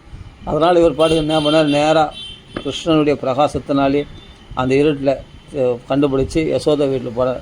அந்த யசோதைக்கு குழந்தை பிறந்திருக்கு. யசோதை பிரசவம் பார்க்க வந்தவங்க தூங்கிட்டாங்களாம் கூட சேர்ந்து யசோதையோட. ஏன்னா அங்கே பிறந்திருக்கிற குழந்தை அப்படிப்பட்ட குழந்தை மாயை. அந்த மாயினால் அங்கே பிரசவம் பார்க்க யசோதைக்கு பிரசவம் பார்க்க வந்தவங்களும் தூங்கிட்டாங்களாம் கூட சேர்ந்து யசோதையோட. அந்த மாயை ஒன்றும் அவ்வளோ சைலண்ட்டாக இருக்கிறவங்க கிடையாது, காலியாக கத்துவன்னு சொல்லல, சைலண்ட்டாக இருக்கிறன்னா அப்படிப்பட்ட சைலண்ட்டாக இருக்கிறவங்க கிடையாது. எங்கே கத்தணுமோ அங்கே கத்துவாகும். அதனால் என்ன பண்ணுறதுக்கு நந்தபாபா நேராக போய் கிருஷ்ணன் அங்கே வச்சுட்டு, மனசு வரல கிருஷ்ணனை வைக்கிறதுக்கு, ஆனால் கிருஷ்ணனை வச்சுட்டு அந்த மாயை தூக்கி கூட வச்சுட்டு தூக்கின்னு வந்துட்டார். அபகத ஸ்மிருதிஹி அப்படின்னு பதம் இருக்குது. நித்ரையா அபகத ஸ்மிருதிஹி தத் நதல்லிங்கம் பரிஷாந்தா நித்ரையா அபகத ஸ்மிருதிஹி. அங்கே இருந்தவங்களுக்கு யாருக்குமே என்ன குழந்தை பிறந்தும் கூட தெரியாதான். ஆண் குழந்தையாக பிறந்தவங்க இல்லை, பிரசவம் பார்த்தாங்க அவ்வளோதான், அப்படியே தூங்கிட்டாங்க. அது என்ன குழந்தை கூட ஞாபகம் இல்லாத பகவான் பண்ணிட்டாராம். இல்லையே நேற்று பெண் குழந்தை தானே பிறந்தது, நீனா ஆண் குழந்தையாக மாறி இருக்கு, யாரும் குழந்தைய மாற்றி அப்படின்னு பின்னாடி ஞாபகம் வந்துடும்ல. அது அபகத ஸ்மிருதி, அதை மறக்கும்படி பகவான் செய்துட்டாராம். அதனால் பிரசவம் பார்த்தவங்களுக்கும் இந்த பெண் குழந்தை பிறந்ததுக்கும் தெரியும் இல்லை, யசோதைக்கும் தெரியும் இல்லை. ஆனால் அது எப்படி நான் எல்லாத்தையும் மறக்க வச்சுட்டாராம். அப்புறம் அந்த குழந்தை பிறந்தது பெண் குழந்தை தான்ன்றது தெரியாதான், அது ஆண் குழந்தையே நினச்சினு, கிருஷ்ணன் தான் தன்னுடைய குழந்தைன்னு நினச்சின்னு இருக்கா யசோதை பின்னாடி. அது பிறகு பெண் குழந்தைய தூக்கின்னு வந்துட்டார். தூக்கின்னு வந்த உடனே தன்னாலே மறுபடியும் சிறை கதவுகள்லாம் சாத்தப்பட்டது. அப்போ கூட இந்த சிறையில் இருக்கிறாங்களே, அதான் அண்ணா சொல்கிறார், எப்படியாப்பட்ட காவலாளிகளை போட்டுக்கிறான் பாருங்க. கம்சனை மாதிரியே சோம்பேறிகளாக இருக்காங்க. இவர் போயிட்டு திரும்பி வர வரைக்கும், கோகுலத்துக்கு போயிட்டு திரும்பி வர வரைக்கும் தூங்கி நிறுவலாம் நல்லா அந்த காவலாளிகள்லாம், அப்படியேப்பட்ட காவலாளிங்க. அப்புறம் கதவுகள்லாம் பட்டு இவர் உள்ளே வந்தோடனே கதவுகள்லாம் போட்டிக்கிச்சு. அப்புறம் விலங்குகள்லாம் தன்னாலே கைகளில் ஏறி போச்சு, ஏன்னா மாய் இல்லையா. உடனே விலங்குகள்லாம் போட்டிக்கிச்சு, கதவுகள்லாம் சாத்திக்கிச்சு. பகவானை தூக்கி போகும்போது இந்த விலங்குகள்லாம் கட்ட அழுகல் விடப்பட்டது. மாயை வந்த உடனே எல்லாம் விலங்குகள்லாம் பூட்டப்பட்டது. அதுக்கு பிறகு இவரெல்லாம் எழுந்துக்கிற மாதிரி இல்லை, நம்ம கத்தனை தான் வேலைக்கு சொல்லிட்டு காளி பயங்கரமாக கத்த ஆரம்பிச்சிட்டா. இப்போ கத்துறா நல்லா, கத்தோடனே அவன் அலறி பிடிச்சின்னு ஓடின்னு ஒரே குழந்தை வந்துச்சு அப்படின்னு சொல்லிட்டு சிறையில். உடனே எல்லாம் கம்சன் இடத்துல போய் தெரிவிக்கிறாங்க. அவன் என்ன பண்ணனா, சிகை இருந்தது தெரியாமல், இதான் தெரியாமல், சிண்டை விழுந்தது தெரியாமல், அப்படி வஸ்திரம் வந்து தெரியாமல் ஏற்றி எல்லாம் இழுத்து போட்டு கட்டிக்கின்னு ஒரே ஓட்டம் ஓடிடுறான். குழந்தை கத்துது. அந்த கத்தல் கம்சம் வரைக்கும் கேட்டுக்குது. அப்படி காலியாக கத்துறன்னு சொல்லலை, இந்த இடத்துல கத்தனான். இந்த கத்தலாம் இவன் எழுத மாட்டாங்க. அப்புறம் தான் கத்துனோடனே உடனே நேராக வந்தான். ஆஹா, என்ன பண்ணுறான்னா கம்சன் உடனே அந்த குழந்தைய கொடுன்றான் தேவிகை இடத்துல. அப்போ தேவிகை சொல்கிறான், அண்ணா இந்த ஒரே ஒரு குழந்தை மட்டும் இருக்கட்டேன்னா, ஏன் இத்தனை குழந்தைய அவள் தடுக்கலை, இந்த குழந்தைய மட்டும் ஏன் தடுக்கிறா அப்படின்னா, இது இன்னொருத்தர் குழந்தை. நம்ம குழந்தையாக இருந்தால் பரவாயில்ல, இது இன்னொருத்தர் குழந்தை. அதனால் நமக்காக இந்த குழந்தை பலியாக வேண்டாம் அப்படின்றதுனால இந்த குழந்தை கொடுக்க மறுக்கிறாள். அண்ணா வேண்டாண்ணா, உன் பிள்ளைக்கு நான் இந்த குழந்தைய வந்து உங்களுக்கு மருமகளாக கொடுக்குறேன்னா, அதான் இந்த குழந்தைய விட்டுட்டுனான்னு கெஞ்சிரா. விட முடியாது முதல் கொடுந்து பிடுங்குறான் போய். யார்? கம்சன் தேவகிட்டேருந்து அந்த குழந்தைய. எவ்வளோ கெஞ்சினோடனே விட மாட்டேன்றா. உடனே அந்த பெண் குழந்தை இவன் என்ன பண்ண போகிறான் உன்னை, அதெல்லாம் விட்டுட்டுனான்னு கெஞ்சிரா தேவகி. முடியாதுன்னு சொல்லி பிடிங்கிட்ட உடனே அவளுடைய திருவடியை பிடிச்சான். ஒரு விட்டாலாம். கம்சம் போய் அப்படி ஓரம் கட்டி நின்ட்டான். உடனே அஷ்டபுஜேஸ்வரியாக சிம்மாசனேஸ்வரியாக அப்படிப்பட்ட அங்காள பரமேஸ்வரியாக காட்சியளிக்கிறாளாம் ஆகாசத்தில். அதில்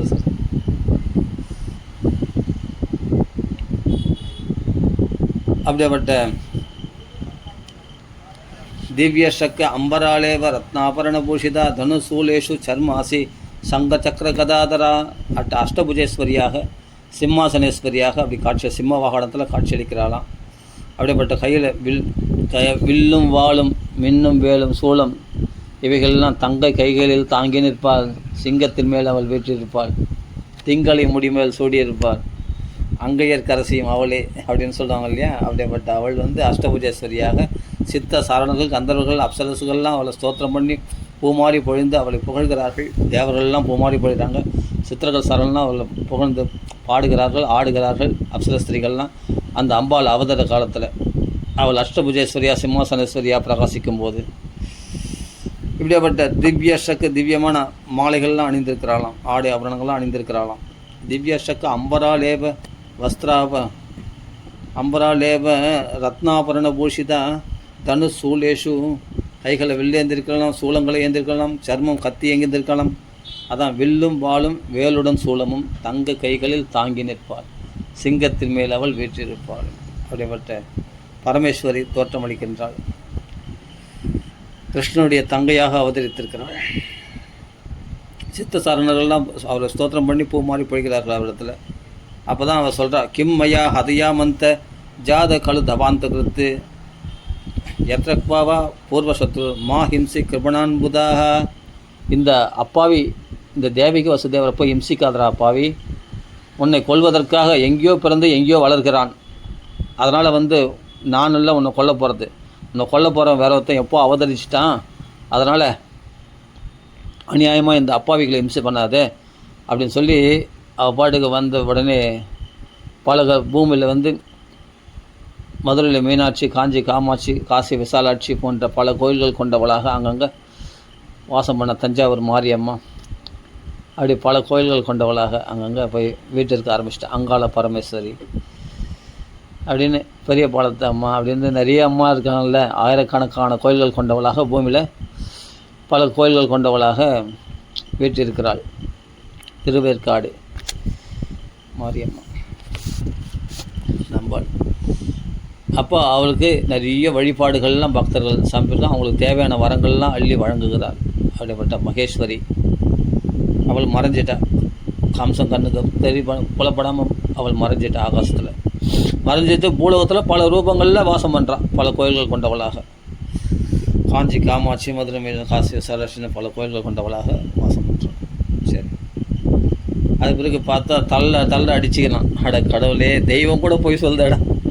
ஆசீர்வாக்கு சொல்லிச்சு 8வது கர்ப்பம் என்ன வதம் பண்ணு, 8வது கர்ப்பம் பார்த்தா பெண்ணாக பிறந்திருக்கே, தெய்வம் கூட அப்படின்ட்டு போய் சொல்லுது. மனுஷன் தான் போய் சொல்கிறான். பார்த்து தெய்வம் அப்படி அந்துர்தம் பக்தி என்ன மர்த்தியா ஏவ கேவலம், என்ன மர்த்தியா ஏவ கேவலம், மனுஷன் மட்டும்தான் போய் சொல்கிறான்னு நினச்சேன், தெய்வமும் போய் சொல்ல ஆரம்பிச்சிச்சு அப்படின்னு சொல்லி தள்ளாட்சினானா.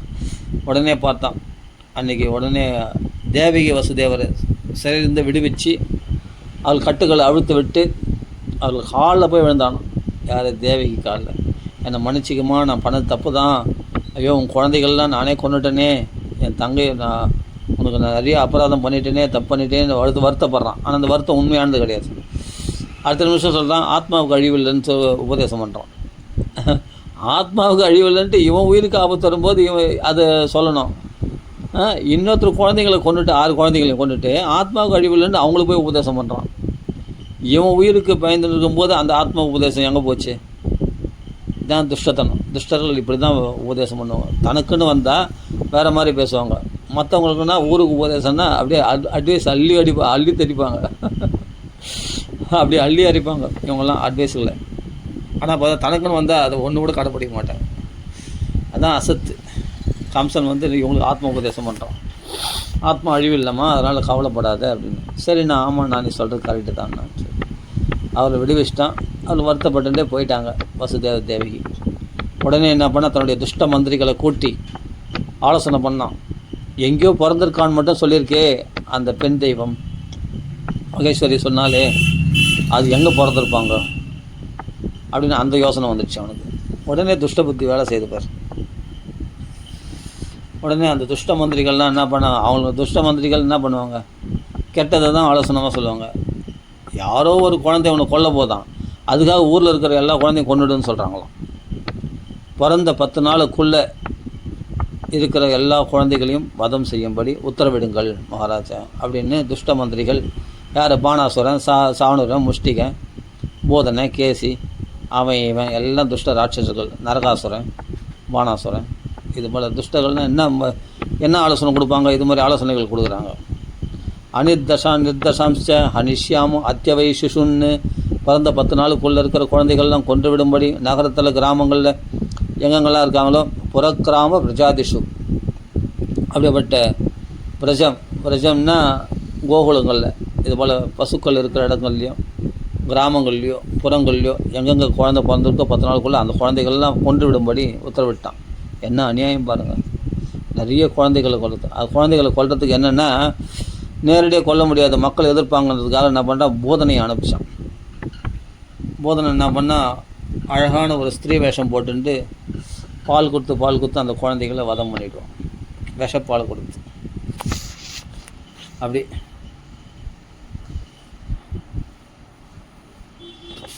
அப்புறமா பிரம்மஹிம்சாம் விதம் மேனே காலபாசாவிரதோ அசுரக.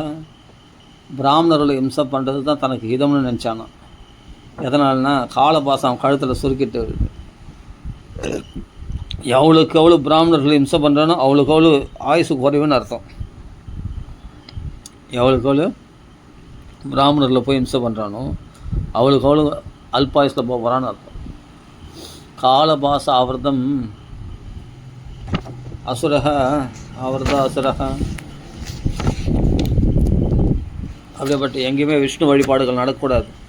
அங்கங்கன்னு கோயில்களை இடிக்கிறது, அதை பண்ணுறது இதை பண்ணுறது, சாதுக்கள்லாம் ஹிம்சை பண்ணுறது, எல்லாரையும் துரத்தி அடிக்கிறது, அவங்க சொத்துக்கள்லாம் பிடிக்கும் துரத்தி அடிக்கிறது அப்படின்லாம் பண்ண ஆரம்பிச்சுன்னா யாதவர்கள்லாம் துரத்தி அடிக்க ஆரம்பிச்சுன்னா அவள் தான் கேட்க தேசம் அந்த தேசம் சத்திர சாவடிகளை தங்கின்னு ஊரை விட்டு ஓடி போய் இந்த கம்சனுக்கு பயந்து இவன் சாவர காலத்தை எதிர்பார்த்துக்கின்னு வேறு தேசங்களில் போய் வாசம் பண்ணுறாங்க. பிச்சை எடுத்துக்கணும், எதை சத்திர சாவடி கடிக்கிறது சாப்பிட்டுக்கணும், அப்படி வாசம் பண்ணுறாங்களாம் மக்கள்லாம். இந்த அநியாயங்கள் யாரையும் வாழ விட மாட்டேன்றான் போது நான் வாழறதுக்காக அப்படின்னு. சரி ஓகே, அசுரன் இல்லையா?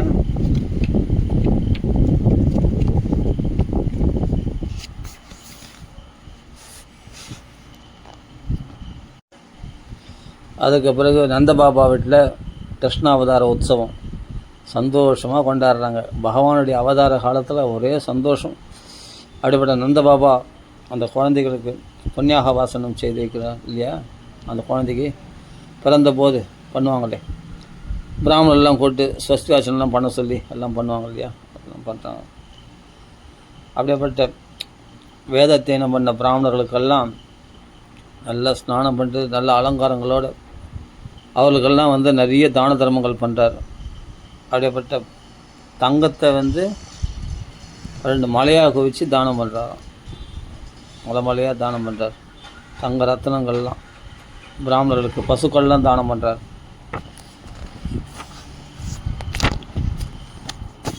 பிறந்த உடனே ஒரு முகூர்த்த காலம் தீட்டு கிடையாதான். அதனால் சாஸ்திரம் சொல்லியிருக்கு. அதனால் 2 லட்சம் பசுக்களை தானம் பண்ணார் நந்தர். அதுக்கப்புறம் அவருக்கு நல்லா குளிச்சுட்டு அலங்காரம் பண்ணிக்கிட்டு பிராமணர்கள்லாம் நந்தபாபா பிராமணர்களுக்கெல்லாம் நிறைய 2 லட்சம் பசுக்களை தானம் பண்ணுறார். அப்படியேப்பட்ட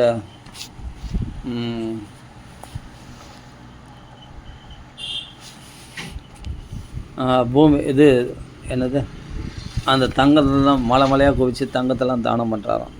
அது யாருக்கு? பிராமணருக்கு.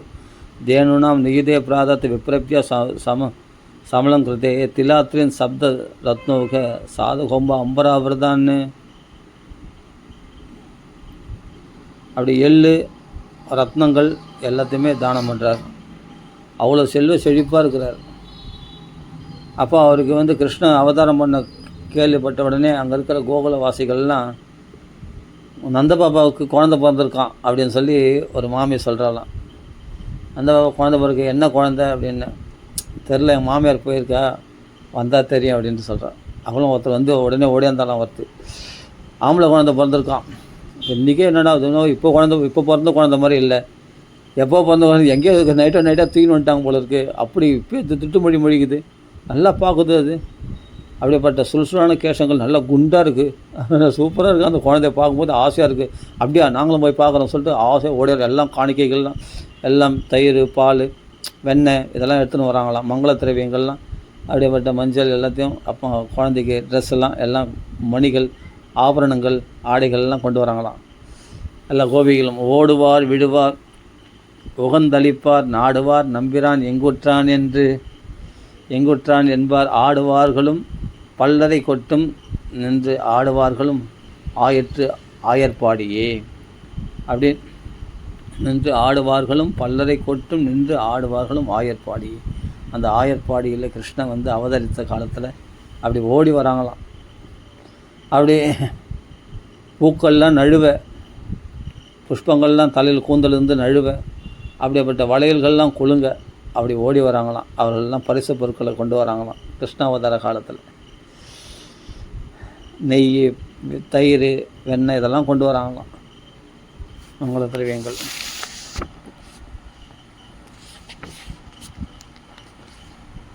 அந்த சமயத்தில் குழந்தைய வச்சுன்னு ஒரு பாட்டி புண்ணியாக வசனம் பண்ணுற சமயத்தில் குழந்தைய வச்சுன்னு இருக்கா அந்த பாட்டி. அப்போ அந்த பெண்கள்லாம் கேட்குறாங்களாம், பாட்டி அந்த குழந்தைய இப்படி கூட ஆசையாக இருக்குது பார்க்குறதுக்கு, எவ்வளோ சுறுசுறான கேசங்கள், அழகாக இருக்குது அந்த குழந்தைய பார்க்க. இது புண்ணியாக வாசனம் ஆகட்டேன்டி, இதுக்குள்ளே என்ன அவசரம் அப்படின்ட்டு சொல்கிறாங்களாம் அந்த பாட்டி. என்ன பாட்டி நீங்களே வசதியா, நாங்களாம் அந்த குழந்தைய கொடுத்தா என்ன பண்ணுவேன்னா, குழந்தைய கொடுத்தா அப்படியே தலைமையில வச்சுருப்பேன், இன்னும் தலையில் வச்சுக்கிட்டு தான் பூவா இது அப்படின்னு. அந்த குழந்தைய ஆசையாக இருக்குது தலையில் வச்சுப்பாலாம். தலையில் ஒரு கோபிகை தலையில் வச்சுக்கிட்டு தான் பூவா இது, ஐயோ அந்த குழந்தைய கூட பளிச்சுன்னு முத்தம் கொடுக்கணும் போல் ஆசையாக இருக்குது. அப்படி எவ்வளோ குறுகுறுன்னு பார்க்குறான் பாரு அந்த கிருஷ்ணன் கண்ணன். அந்த கண் அழகே பார்க்கணும், குறுகுறு பார்க்குறேன் எவ்வளோ அழகாக இருக்குது அப்படின்னு அப்படி சொல்கிறார். என் நெஞ்சில் அப்படியே கட்டி பிடிச்சி இருதயத்துக்குள்ளே அப்படியே புதைச்சிப்பேன் அந்த குழந்தைய அப்படின்னு ஒருத்தி சொல்கிறாளாம் ஒரு கோபிகை. இதெல்லாம் பார்த்த உடனே இவர்களுடைய ஆதங்கத்தை பார்த்த உடனே சரி இந்த குழந்தைய தொட்டிலில் போட்டுடலாம் அப்படின்ட்டு நந்தபாபா என்ன பண்ணார், குழந்தைய எடுத்து தொட்டிலில் போட்டார். அது யார் விட்டாங்க அந்த குழந்தைய? எல்லாரும் அந்த கரகமலத்திலேருந்து முககமலத்துக்கு தாவி, முககமலத்திலேருந்து இன்னொரு கோபிகள் கரகமலத்தில் தாவி, இப்படி பல தாமரைகளில் பறக்கின்ற வண்டு போல், கருவண்டு போல் அந்த கிருஷ்ணனானது தாவரானான்.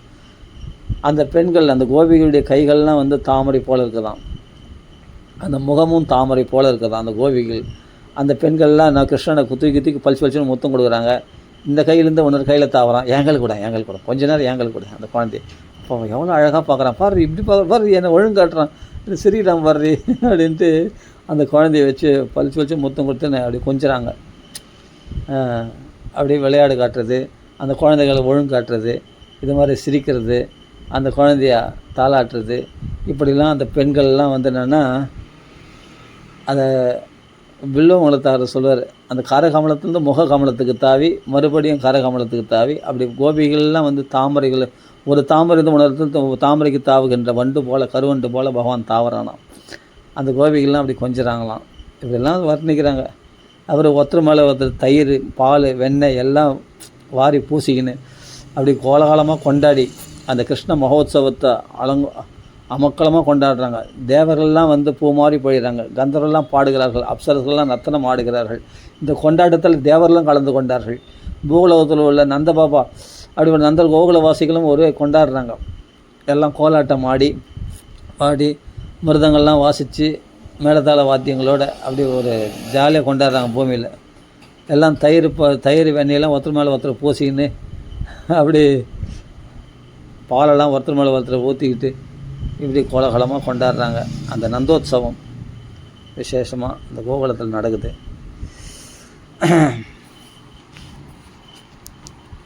அந்த சூத மாகத வந்திகள் அவங்களாம் வந்து குலப்பெருமை பாடுகிறவர்கள், பகவான் புகழை பாடுபவர்கள்லாம் அவங்களுக்கெல்லாம் நிறைய வெகுமானங்கள் அளிக்கிறார் நந்தபாபா. கிருஷ்ணன் எப்போ வந்தானோ அப்போவே ரமா கிரீடகா, அந்த சமயத்தில் வந்து கணவனை விட்டு பிரிஞ்சால் நல்லா அலங்காரம் பண்ணிக்கூடாது ஒரு ஸ்திரீன்னு அந்த காலத்தில். அப்போ ரோஹிணி தேவி நந்தபாபாவால் தூண்டப்பட்டதுனால நல்லா அலங்காரம் பண்ணிக்கினாலாம். ஏற்கனவே பலராமர் ஜெயந்தி நடந்திருக்காங்க, அந்த சந்தோஷமும் இருக்குது அவளுக்கு. அவளும் கிருஷ்ண அவதாரம் கிருஷ்ண ஜெயந்தி அன்றைக்கி அதான் ஸ்ரீ ஜெயந்தின்னு கொண்டாடுற நாள் அன்றைக்கி ரொம்ப விசேஷம். அந்த பகவான் அவதார காலத்தில் ஸ்ரீ ஜெயந்தின்னு சொல்லுவாங்க இல்லையா, விசேஷம். அப்படிப்பட்ட ரோஹிணியானவள் நந்தபாபா சொன்னதுனால அவள் நல்லா அன்றைக்கி அலங்கார பூஷிதையாக காணப்படுகிறாளாம். அப்படி இப்படியும் குறுக்க நடுக்க மின்னல் போல் அப்படி இப்படின்னு போயின்னு வந்துன்னு இருக்காளாம் ரோஹிணி தேவி. அப்போ யசோதை ரொம்ப சந்தோஷப்படுறா. குழந்தை வச்சுன்னு ஹரேர் நிவாஸ் ஆத்மகுணகி ரமா கிரீட அபுன்ருபக, மகாலட்சுமியே வந்து அங்கே நர்த்தனம் ஆடுறாளாமே. ரமா கிரீடக, அங்கே விளையாடுறாளாம் மகாலட்சுமி. கிருஷ்ணாவதார காலத்தில் எல்லாமே வந்துட்டாங்களாம், அங்கே எல்லா தேவர்களும் வந்துட்டாங்களாம். அப்போது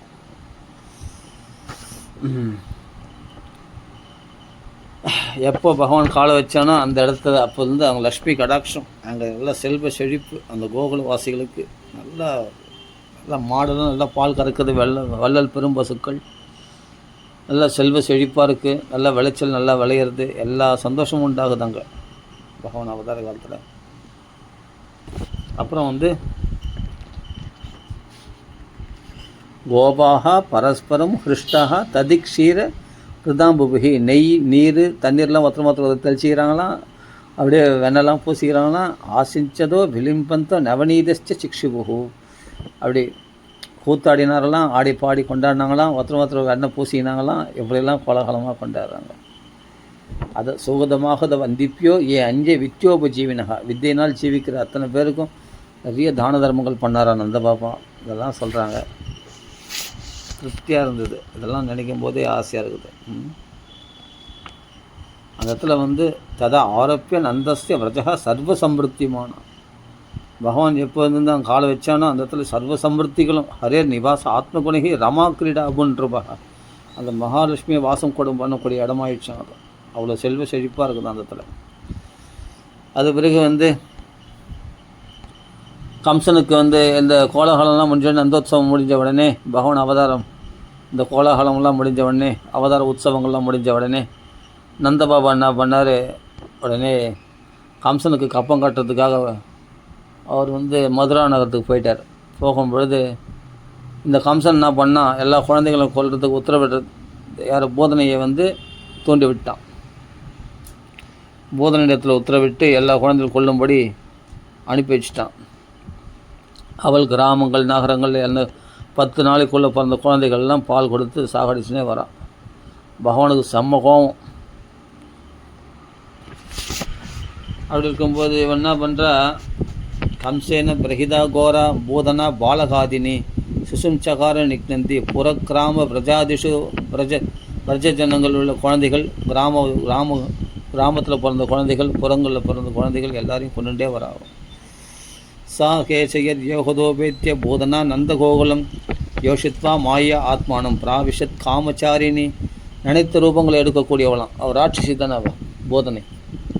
அதனால் அழகாக மகாலட்சுமி மாதிரி ரூபத்தை எடுத்துட்டாலாம் பாகத்துக்கு. எல்லாருமே பெண்களே பார்த்து அவளை அதில் மயங்கிற மாதிரி அவ்வளோ அழகுடையவளாக மாறிட்டாலாம். என்ன அழகு, கைகளில் பார்த்தா தாமரை மலர் ஏந்தி வந்திருக்கிற மகாலட்சுமியோ என்றும் தோட்டுக்கிறதாம். கைகளில் பார்த்தா ஒரு தாமரை சொல்லிட்டுன்னு வராலாம். பார்த்தா மகாலட்சுமி மாதிரி மாறிட்டா. அவ்வளோ அழகு, கண்கொள்ளா காட்சி. ரோஹிணி யசோதையே பார்த்து பிரமிச்சு போயிட்டான். இவ்வளோ அழகாக ஒரு பெண்ணா அப்படின்ட்டு பிரமிச்சு போய் தடுக்கலையாம். கிருஷ்ணங்களை உள்ளே போகிறாவோ அந்த நந்தபாபா ஆசிரமத்துக்குள்ளே போகிறா, அந்த வீட்டுக்குள்ளே போகிறா, ஆனால் தடுக்கலையாம். ஏன்னா அவளுடைய அழகுகளை பார்த்து மயங்கிட்டாங்களாம். யார் இவ, தேவலோகஸ்திரியா, மகாலட்சுமி மாதிரி இருக்காளே அப்படின்ட்டு. ரோஹிணியும் தடுக்கலை, யசோதையும் தடுக்கலையும். அவள் பாட்டுக்கு அழகாக போகிறாளாம். அழகான சுருசுரான கேசங்கள் அணிந்து கொண்டு, காதில் குண்டலங்கள் அணிந்து கொண்டு, அழகான ஒரு நல்ல ஒரு மகாலட்சுமி மாதிரி அழகான கூந்தலுடையவளாக அவள் பாடு போகிறாள். எல்லாமே அங்கே கோகுலவாசிகள் எல்லாமே பிரமிச்சு நிற்கிறாங்க அவளை பார்த்து. ஆனால் கிருஷ்ணனுக்கு தெரியாதா இவ யாருன்னு, சாக்ஷாத் ராட்சசின்னு தெரியாதா? அதனால் என்ன பண்ணுறார், கோபியா ஸ்ரீயம் திருஷ்டும் இவா கதாம் பதிம், மகாவிஷ்ணுவை காண்பதற்காக மகாலட்சுமி வந்திருக்கிறாளோ அப்படின்னு நினச்சாங்களாம் எல்லா கோபிகாஸ்திரிகளாங்க. கிருஷ்ணன் தான் மகாவிஷ்ணு மாதிரி கண்ணங்கரல். ஏன்னா அவனுக்கு திருவடிகளில் பார்த்தா அந்த சங்கரேகை சக்கரரேகை இவெல்லாம் விஷ்ணுடைய அம்சமாக தோன்றது இல்லையா? அதெல்லாம் மகாவிஷ்ணுவை காண்பதற்காக மகாலட்சுமியே வந்திருக்காளோ அப்படின்னு நினச்சாங்களாம். உடனே பாலகிரஹக்ரஸ்த விசின்பதி சிசுன்னு எதிர்ச்சியா நந்தகிரகே அசதந்தகம், இப்படிப்பட்ட அசத்துக்களுக்கு யமனாக இருக்கக்கூடிய பகவானிடத்தில் அவர் தேடி வந்திருக்கா. எந்த இடத்துல பகவான் நாமா சொல்கிறாங்களோ அந்த இடத்துலேயே இந்த யாது தாளிகர்கள், தாகினிகள், பூதங்கள், பூதனை, இந்த விக்னங்கள் உண்டாக்கக்கூடிய அபஸ்மார தேவதைகள், இது போல் துர்தேவதைகள்லாம் கிட்ட நெருங்காது. ஆனால் பகவானே அங்கே இருக்கிறான்னு போது அந்த இடத்துல எவ்வளோ தைரியமாக வந்திருக்கா பாரு. அப்போ அவ்வளோ அசத்துக்களுக்கு யமனாக இருக்கக்கூடிய பகவான் அந்த இடத்துல வந்திருக்கா. உடனே வாழும் பிரதிச்சன்ன நிஜோர தேஜசம் ததர்ஷ தல்பே அக்னி விவாஹிதம் வசி.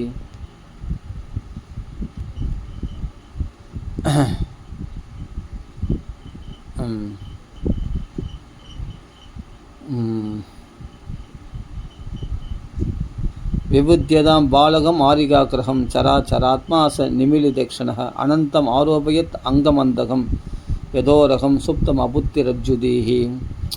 இவளும் காப்படமாக இருக்கிறா, பகவானும் காப்படமாக தான் இருக்கான். இவள் என்னன்னா தன் ராட்சச ரூபத்தை மறைச்சிட்டு அழகான பெண் ரூபத்தை எடுத்துன்னு வந்திருக்கா. பகவான் என்ன ஒன்றும் தெரியாத குழந்தை மாதிரி கண்ண மூடின்னு இருக்கிறான். அவன் என்ன பண்ணால் ஒரு பாம்பு எடுத்து கயிறுன்னு வச்சுப்பாங்க இல்லையா, பாம்புன்னு கயிறு எடுத்து வச்சு ஒரு போடுதுன்னா நம்மளை உயிரியே பறிச்சிடும் இல்லையா? அது மாதிரி கிருஷ்ணனை தன்னை கொல்ல வந்த யமன்னு தெரியாமல் ஒரு சாதாரண குழந்தை நினச்சி எடுத்து மடியில் வச்சுட்டாலாம். அவன் மடியில் வச்சோடனே அடுத்த நிமிஷம் பகவான் பார்த்தான், கண்ணை தரகலையாம். ஏன்னா கண்ணை ஏன் தரகலைன்றதுக்கு பல வியாக்கியானங்கள் பண்ணியிருக்காங்க மகாத்மாக்கள்லாம். கண்களில் கருணை ததும்பி இருக்குதான். அந்த கண்ணை திறந்தால் என்னுடைய கருணை அவள் மேலே பட்டுச்சுன்னா அடுத்த நிமிஷம் அவள் ராட்சசியாக சுபாவத்தை விட்டு சாதாரண பெண்ணாக மாறிடுவாளே. அதனால் கண்ணை தரகலையாம். அப்போ லீலை கெட்டு போயிடும். அவளுக்கு தாய் ஸ்தானத்தை அழிக்க முடியாது, மீண்டும் பல பிறவிகள் எடுக்க வந்துடும். அதனால் என் கண்ணில் கருணை ததும்பி இருக்குது. அதனால் கண்ணை திறந்தால் அவள் என்னை கொல்ல மாட்டாள் அப்படின்றதுனால கண்ணை மூடின்னு தரான் பகவான். ரெண்டாவது என்னென்னா ஞானம் வைராக்கியம் ரெண்டு கண்களாக இருக்குதான்.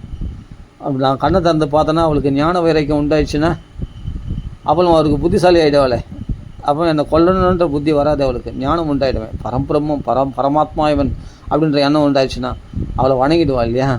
அதனால் லீலை கெட்டு போயிட்டுன்றதுனால ஞான வைர கண்கள் இருக்கிறதுனால கண்ணை மூடின்னு தரான். அது மட்டும் இல்லை,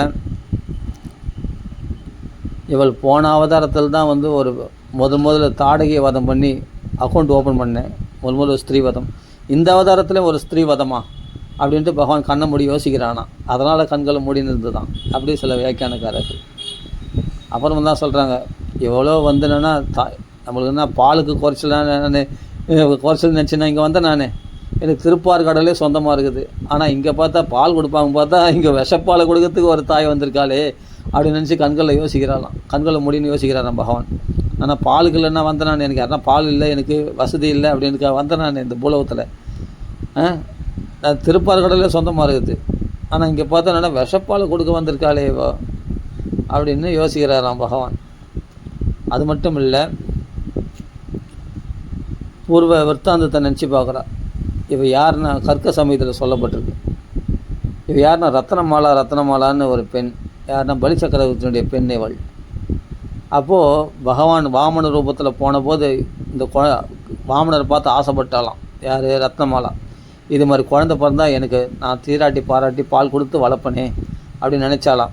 அடுத்த நிமிஷம் பகவான் 3 அடி ரூபத்தை விட்டுட்டு திரிவிக்ரமாவதாரம் எடுத்த உடனே ஓங்கி உலகளந்து அவங்க அப்பாவுடைய சொத்தெல்லாம் பறித்த உடனே பலி சக்கரவர்த்தியுடைய மொத்த சொத்தை அபகரித்த உடனே அந்த ரத்னமாலாவுக்கு கோவம் உண்டாயிடுச்சான்.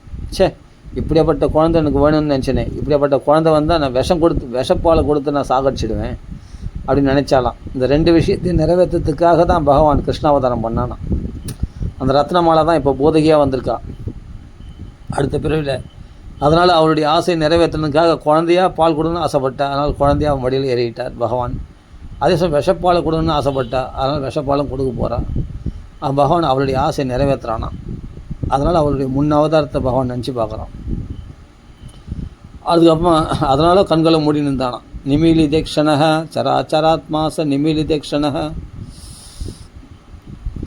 எல்லா ஸ்தாவர ஜங்கங்களுக்கும் இருக்கிற ஆத்மஸ்வரூபியாக கூடிய பகவான் கண்களை மூடிக்கொண்டிருந்தான்.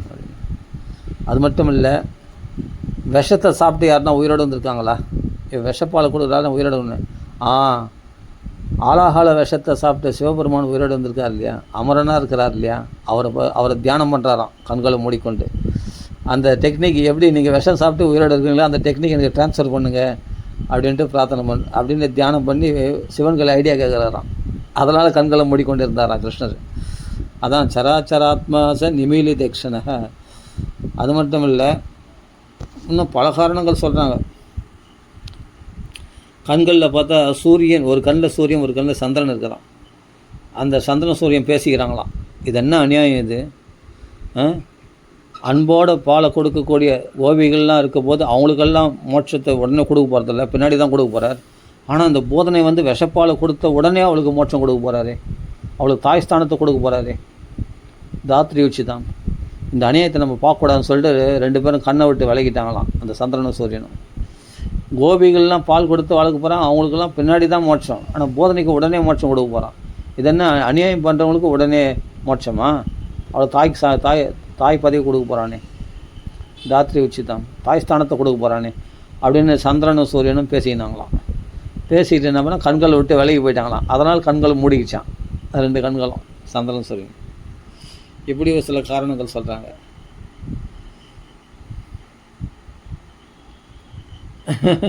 அதுக்கப்புறம் சொல்கிறார், இன்னொரு விஷயத்தை யோசித்தானா, இவளுக்கு வந்து சொன்ன மாதிரி இந்த சந்திர சூரியர்கள் சொல்கிற மாதிரி இவளுக்கு நான் மோட்சம் கொடுத்துட்டேன்னா இவளுக்கு என்னுடைய உயர்ந்த தாய் ஸ்தானத்தையும் நான் கொடுக்க போகிறேன். அப்போ இப்படிப்பட்ட விஷப்பாலை கொடுத்து இவளுக்கே நான் இந்த தாய் ஸ்தானத்தை கொடுக்குறேன்னா அப்போ எனக்கு அன்போடு பால் கொடுக்க போகின்ற இந்த கோபிகளுக்கெல்லாம் இந்த பசுக்களுக்கெல்லாம் நான் என்ன ஸ்தானத்தை கொடுக்கறது அப்படின்னு யோசித்தானா. அதனால் யோசிக்கிறதுனால கண்களை மூடிக்கொண்டு இருந்தானா பகவான். சராச்சராத்மாச நிமிலிதேக்ஷணக அப்படின்னு இப்படி பல காரணங்கள் சொல்கிறாங்க. அதனால் ராமோதரத்தில் முதல் ஸ்ரீவாதம் பண்ண மாதிரி இந்த கிருஷ்ணாவதத்தில் முதல் ஸ்ரீவாதம் பண்ண வேண்டியது இருக்கே அப்படின்னு நினச்சானா பகவான். அப்படி கண்களை மூடிக்கொண்டிருந்தான். அப்புறமா தான் அவளுக்கு பால் கொடுக்குறான். பால் கொடுக்கணுன்னே அந்த குழந்தைக்கு பால் கொடுத்த உடனே பகவான் என்ன பண்ணான்னா கோபம், செம்ம கோபம். எத்தனை குழந்தைகளை கொண்டுட்டு வந்திருக்கா. அதனால் ரோஷத்தோடு அவருடைய மார்பை வந்து அப்படியே அவருடைய பாலோடு சேர்த்து அவருடைய உயிரையும் உறிஞ்சிடுறான். அந்த பிராண சமம் ரோஷ சமன் விதோ அபிபத்து காடம் கராப்பியாம் பகவான் பிரபித்தியதத்து. அந்த மார்பை கசக்கி அந்த கைகளால் கசக்கி காடம் கராப்பியாம் பகவான் பிரபித்தியதத்து பிராணகி சமம் ரோஷ சமன் விதோ அபிபத்து. அந்த பிராணனோட அப்படியே உறிஞ்சும் போது அவருடைய ஜீவ மர்ம நாடிகள்லாம் அப்படியே அந்த காமில் உரியும் போது அந்த அவளுடைய உயிர் நாடிகள்லாம் அப்படியே வலி தாங்க முடியலையாம். அந்த 100 தேள்கள் கொட்டின மாதிரி அவ்வளோ துடிக்கிறாளாம். அப்படி தஸ்மின் ஸ்தனம் துர்ஜரம் வீரியம் உல்பணம் கோர அங்கம் ஆதாய சிசோர் ததாவத காடம் கராப்பியம் பகவான் பிரபித்தியதத்து பிராணே சமம் ரோஷ சமன் விதோ அபிபத்து. எவ்வளோ குழந்தைகளை கொண்டிருப்பேனே அப்படின்னு சொல்லிட்டு அவருடைய மார்பில் உரியும் போது அந்த ஜீவ மர்ம நாடிகள்லாம் வலி தாங்க முடியலையாம், தாங்க முடியாமல் துடிக்கிறானாம். அது சொல்கிறார், சா முஞ்ச அலமிதி பிரபாஷினி என்னை விட்டுடு என்னால் தாங்க முடியல, வலி தாங்க முடியல அப்படின்னு சொல்லிட்டு அந்த உயிரோடு உறிஞ்சினானாம். அந்த மார்பில் தன் கைகளால் அவன் மார்பை கசக்கி அப்படி உறிஞ்சும் போது அவருடைய ஜீவ மர்ம நாடிகள்லாம் வலி தாங்க முடியாமல் துடிக்கிறானாம். அப்படி சா முஞ்ச அலமிதி பிரபாஷினி நிஷ்பித்தியமான அகில ஜீவமர்மணி, நிஷ்பித்தியமான அகில ஜீவமர்மணி. அந்த ஜீவ நாடிகள்லாம் வலி தாங்க முடியாமல் துடிக்கும் போது அவள் விபருத்திய நேத்திரே சரணோ புஜோ முகுகோ, அப்போ கைகள் கால்களை உதச்சிக்கிறாளாம். கண்கள்லாம் விழி பிதுங்கி போச்சான் அவளுக்கு. சரணோ புஜோ முகுகோ பிரஸ்பின்ன காத்ரா ஷிபதி ருரோதகா, ஆன்னு அலறின்னு குழந்தை தூக்கின்னு வெளியே ஓடுறான். ஓடும்போது அப்படியே பெரிய ரூபம், ராட்சச ரூபம் எடுத்துட்டு மடேல்னு கீழே விழுந்தான். அப்போது அந்த 8 மைல் தொலைவு உள்ள மரங்களெல்லாம் முறிச்சுட்டு விழுந்தாலாம். கை காலை விசிறி பெரிய மாலா மாதிரி இருக்காளாம் பார்க்கறதுக்கு. அவள் மார்பில் பகவான் அவளை வதம் பண்ணி, அந்த வலி தேவை தான். ஏன்னா எவ்வளோ குழந்தை அப்போ தான் அவள் பாவம் போகும், பாவம் போனால் தான் அவளுக்கு தாய் ஸ்தானத்தை கொடுக்க முடியும் அப்படின்னு அவளை வதம் பண்ணிட்டான் பகவான். அப்போ சொந்த சுயரூபத்தை உடனே ஜனங்கள்லாம் பார்த்து நடுநடுங்கி போயிட்டாங்க. இவ கத்தனை கத்தில் ஜனங்கள்லாம் மூச்சடைந்து விழுந்துட்டாங்களாம். அப்படி பிரஸ்பின்ன காத்ரா ஷிபதி ருரோதக, அப்படி கீழே விழுந்தாள்.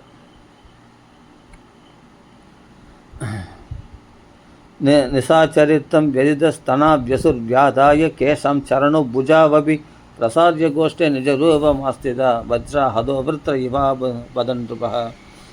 விருத்ராசுரனை வதம் பண்ண இந்திரன், வஜ்ர வதம் பண்ணனே இந்திராசுரன் எப்படி மடியல்னு விழுந்தானோ, பெரிய அசுரன் விழுந்த மாதிரி அது மாதிரி இந்த போதகியானவள் கீழே விழுந்தா, சாஞ்சா. சரி, மரங்கள்லாம் முறிச்சுண்டு விழுந்தாலாம். பதமானோ அபி தத்தேக ஸ்திரிகவ்யுத்தி அந்தரத்ருமான்னு அப்படின்ற சூர்ணயாமாச ராஜேந்திர மகதாசித்து ததத்புதம். அப்படி மரங்கள்லாம் முறிச்சுன்னு விழுந்தோன்னா அதை பார்க்கறதுக்கு ஆச்சரியமாக இருந்ததுதான். அப்படி விழுந்தா. அந்த மார்பில் வந்து பகவான் தட்டி விளையாடின்னு இருக்கானா. அந்த போதனை மார்பில் கிருஷ்ணன் ஒரு பெரிய மலையில் நீலரத்னம் போல் பிரகாசிக்கிறானா. குழந்தைகள் அப்பமா பார்த்து எல்லாமே பயந்து நடுவுனே, ஐயோ என் குழந்தை என்னாச்சேன்னு யசோதை துடிக்கிறா, ரோஹிணி துடிக்கிறா, கோபிகள்லாம் துடிக்கிறாங்க. என்னாச்சு ஓடி போய் பார்த்தா அந்த குழந்தை பார்த்தா ஜாலியாக சிரிச்சின்னு அப்படியே தட்டி விளையாடிக்கிறான் மார்பில். யார்? போதனை மார்பில் படுத்துன்னு. அது மலை மாதிரி இருக்கா. அப்போ சொல்கிறார், பாலம் ச தஸ்யா உரசி கிரீடந்தம் அகுதோ பயம், கொஞ்சம் கூட பயமெல்லாம் விளையாடுன்னு இருக்கானா அந்த குழந்தை. கிருஷ்ணனானவன் அந்த நீல ரத்தனத்தை தூக்கின மாதிரி மொல்லமாக அந்த கோபர்கள் அந்த குழந்தைய அவள் உடம்புலேருந்து தூக்கின்னு வந்து யசோதை இடத்துல ஒப்படைச்சாங்க. யசோதை பறிச்சு மொத்தம் கொத்தா கட்டி பிடிச்சி கண்களில் கண்ணீர் மல்கிறான். என் குழந்தை உயிர் பழிச்சதே அப்படின்னு அவ்வளோ சந்தோஷம் அடைகிறான்.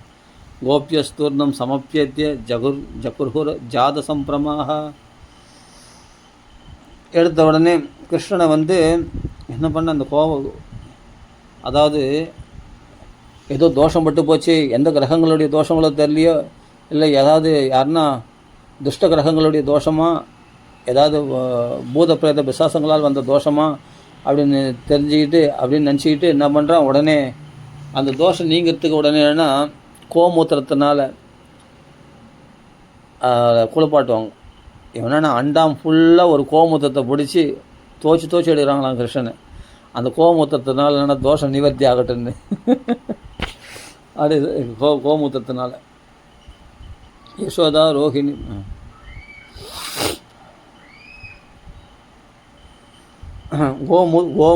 கோமூத்திரேன ஸ்நாபயித்வா, அப்படிப்பட்ட அண்டா முழுவதும் கோமூத்திரத்தை வச்சு அதில் குழந்தை தோச்சு எடுக்கிறாங்களாம், கிருஷ்ணனை தோச்சு எடுக்கலாம். கோமூத்திரேன ஸ்நாபயித்வா புனர்கோர ஜசார்பகம், அப்படிப்பட்ட பசுனுடைய பாதத்துளிகள்லாம் எடுத்து நெத்தியில் ஏறுறாங்களாம். அந்தந்த அங்கங்களில் முட்டுகள்லாம் வந்து அவர்கள் அந்த பாதத்தூளி எடுத்து உடம்புல ரக்ஷையாக வைக்கிறாங்களாம் அவங்களாம். அப்படி ரக்ஷை வச்சு அதுமாதிரி ரக்ஷாம் சக்ருஷ்ச சகுர்தா துவாதாசாங்கேஷு நாமபிகி, 12 அங்கங்களில் 12 நாமங்களால் அவருக்கு ரக்ஷை இடுகிறார்கள், கிருஷ்ணனுக்கு ரக்ஷை இடுகிறார்கள்.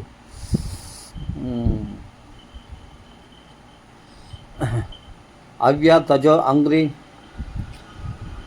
மணிமம்ஸ்தவர் ஜான்பதோரு யக்ஞாச்சுதா கடிதடம் ஜடரம் ஹயாஸ்ய ஹிருத் கேசவஸ்வதுர ஈஷ இனஸ்து கண்டம் விஷ்ணுர்புஜம் முகம் உருக்கிரம ஈஸ்வரக்கம் சக்ரியக்ரத சககதோ ஹரிரஸ்து பశ్చాத் பத் பார்ஸ்வயோர் தனுரசி மதுஹாஜனஸ்ச கோணேஷு சங்கம் உருகாய உபர்யுபேந்திர தாக்ஷ்ய ஸ்ரீதோ ஹரதர புருஷ சமந்தாத்து.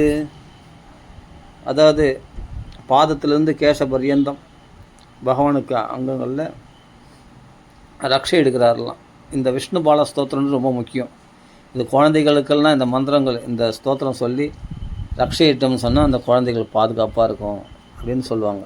இந்த பூதபேத பிசாசங்கள்லாம் வந்து குழந்தைகள் தான் வந்து பாதிக்குமா, கண்ணுக்கு தெரியாமல் சூட்சமாக அந்த அசுர சக்திகள்லாம் அவைகள்லாம் பாதிக்காமல் இருக்கணும், அது கவசம் அளிக்கணும்னா விஷ்ணு பால ஸ்தோத்திரம் படிக்கணும். இதை படித்து அந்த குழந்தைகள் ரக்ஷயிட்டோம்னா அந்த பசுனுடைய மண் குழம்புடி எடுத்து அந்த கோமூத்தத்தெல்லாம் வச்சு அப்படி தெளித்து அந்த குழந்தைக்கு ரக்ஷயிடுவாங்க. அந்த காலத்தில் அதெல்லாம் பண்ணுவாங்க. அதனால தான் அந்த குழந்தை நல்லா இருக்கும். எந்த வித திடீர்னு வந்து குழந்தை மெலிஞ்சு போகுது பாருங்கள், சாப்பிடாமல் சரியாக சாப்பிடாது, பால் குடிக்காது, அழுதுனே இருக்கும். ஆனால் எதுக்காக அழுதுனே தெரியாது. டாக்டர்களை போய் ஊசி போட்டு என்ன ஆகும், ஒன்றும் ஆகாது. அந்த குழந்தைக்கு அடிக்கடி ஜுரம் வரும், இதெல்லாம் சளி பிடிக்கும். அந்த சளி பார்த்தா என்ன தான் எடுத்தாலும் எடுக்க முடியாது. அது 5 வயசு வரைக்கும் படாத பாடுபடுத்தும். இதெல்லாம் எதனாலனா இந்த துஷ்ட தேவதைகளால் ஏற்படக்கூடிய உபாதைகளாக அந்த குழந்தைகளை. அப்போ இந்த தாகினிகள் பூத பிரதேசம் இவைகள்லாம் வந்து குழந்தைகளை வந்து அதிகமாக தாக்குமா. அதனால தான் அந்த குழந்தைகளுக்கு பார்த்தா ஆன்டிபயோட்டிக் சக்தி இல்லாமல் கஷ்டப்படுறது. நம்ம அந்த காலத்துலலாம் இதெல்லாம் பண்ணுறதுக்கு ஆள் இருந்தது. இந்த கோமூத்திரம் இருந்தது. இந்த பசுக்களை பார்க்கறதே பெரிய விஷயமா இருக்குது. அந்த பாதத்தொலி எடுத்து தரிப்பாங்க. அந்த மாட்டினுடைய வாழை எடுத்து சுற்றுவாங்க, மாட்டு வாழை வச்சு சுற்றுவாங்க அந்த குழந்தைக்கு சுற்றி, அதெல்லாம் ரக்ஷை அளிப்பாங்க. அதெல்லாம் இப்போ எதுவுமே கிடையாது, இப்போது எல்லாம் மாறி போச்சு. அந்த பசு சாணி எடுத்து திலகமிடுவாங்க, எல்லாம் பண்ணுவாங்க. அதுக்கு அதெல்லாம் ரக்ஷை. அதெல்லாம் வந்து துஷ்ட சக்திகள் கிட்ட நெருங்காமல் இருக்கிறதுக்கு அவ்வளோ பவித்திரமானது. இந்த பசுக்களை வளர்க்குறதே பெரிய விஷயமா இருக்குது. அப்போ இந்த ரக்ஷைகள்லாம் எங்கே பண்ணுறது சொல்லும் பார்க்கலாம். அதெல்லாம் இந்த மந்திரங்களையாவது சொல்லணும். அவ்யாத் அஜோ அங்கிரி மணிமாம்ஸ்தவ ஜான்பதோருஹோ. அஜன் வந்து பாதத்தை ரட்சிக்கட்டும், கௌஸ்துவ தரிக்கிற பகவான் முழங்காலை ரட்சிக்கட்டும். ஊரு அப்படின்னா இந்த தொடையை வந்து யக்ஞ பகவான் ரட்சிக்கட்டும். அச்சுதன் வந்து இடுப்பை ரட்சிக்கட்டும். ஹயக்ரீவன் வந்து வயிற்றை ரட்சிக்கட்டும். கேசவன் வந்து ஹிருதயத்தை ரட்சிக்கட்டும். ஈசன் மார்பை ரட்சிக்கட்டும். இனன் என்ற பகவான் கண்டத்தை ரட்சிக்கட்டும். விஷ்ணுவானவன் முகத்தை ரட்சிக்கட்டும். திரிவிக்ரமன் வந்து புஜத்தை ரட்சிக்கட்டும். ஈஸ்வரன் வந்து சிரசை ரட்சிக்கட்டும் அப்படின்னு இதெல்லாம் இப்படி ஸ்தோத்திரம் பண்ணுறாங்க. ஹலாதாரியான பலராமன் பூமியில் ரட்சிக்கட்டும். தாக்ஷிதோ ஹலதரக புருஷ சமந்தாத்து கலப்பை வச்சுட்டு சுற்றிலும் அந்த குழந்தைய ரட்சிக்கணும் அப்படின்னு பிரார்த்தனை பண்ணுறாங்க. யக்ஞம் அச்சித கடிதடம் ஜடரம் அயாசியம் வயிற்று ஹாய்கிரீவன் ரட்சிக்கட்டும்.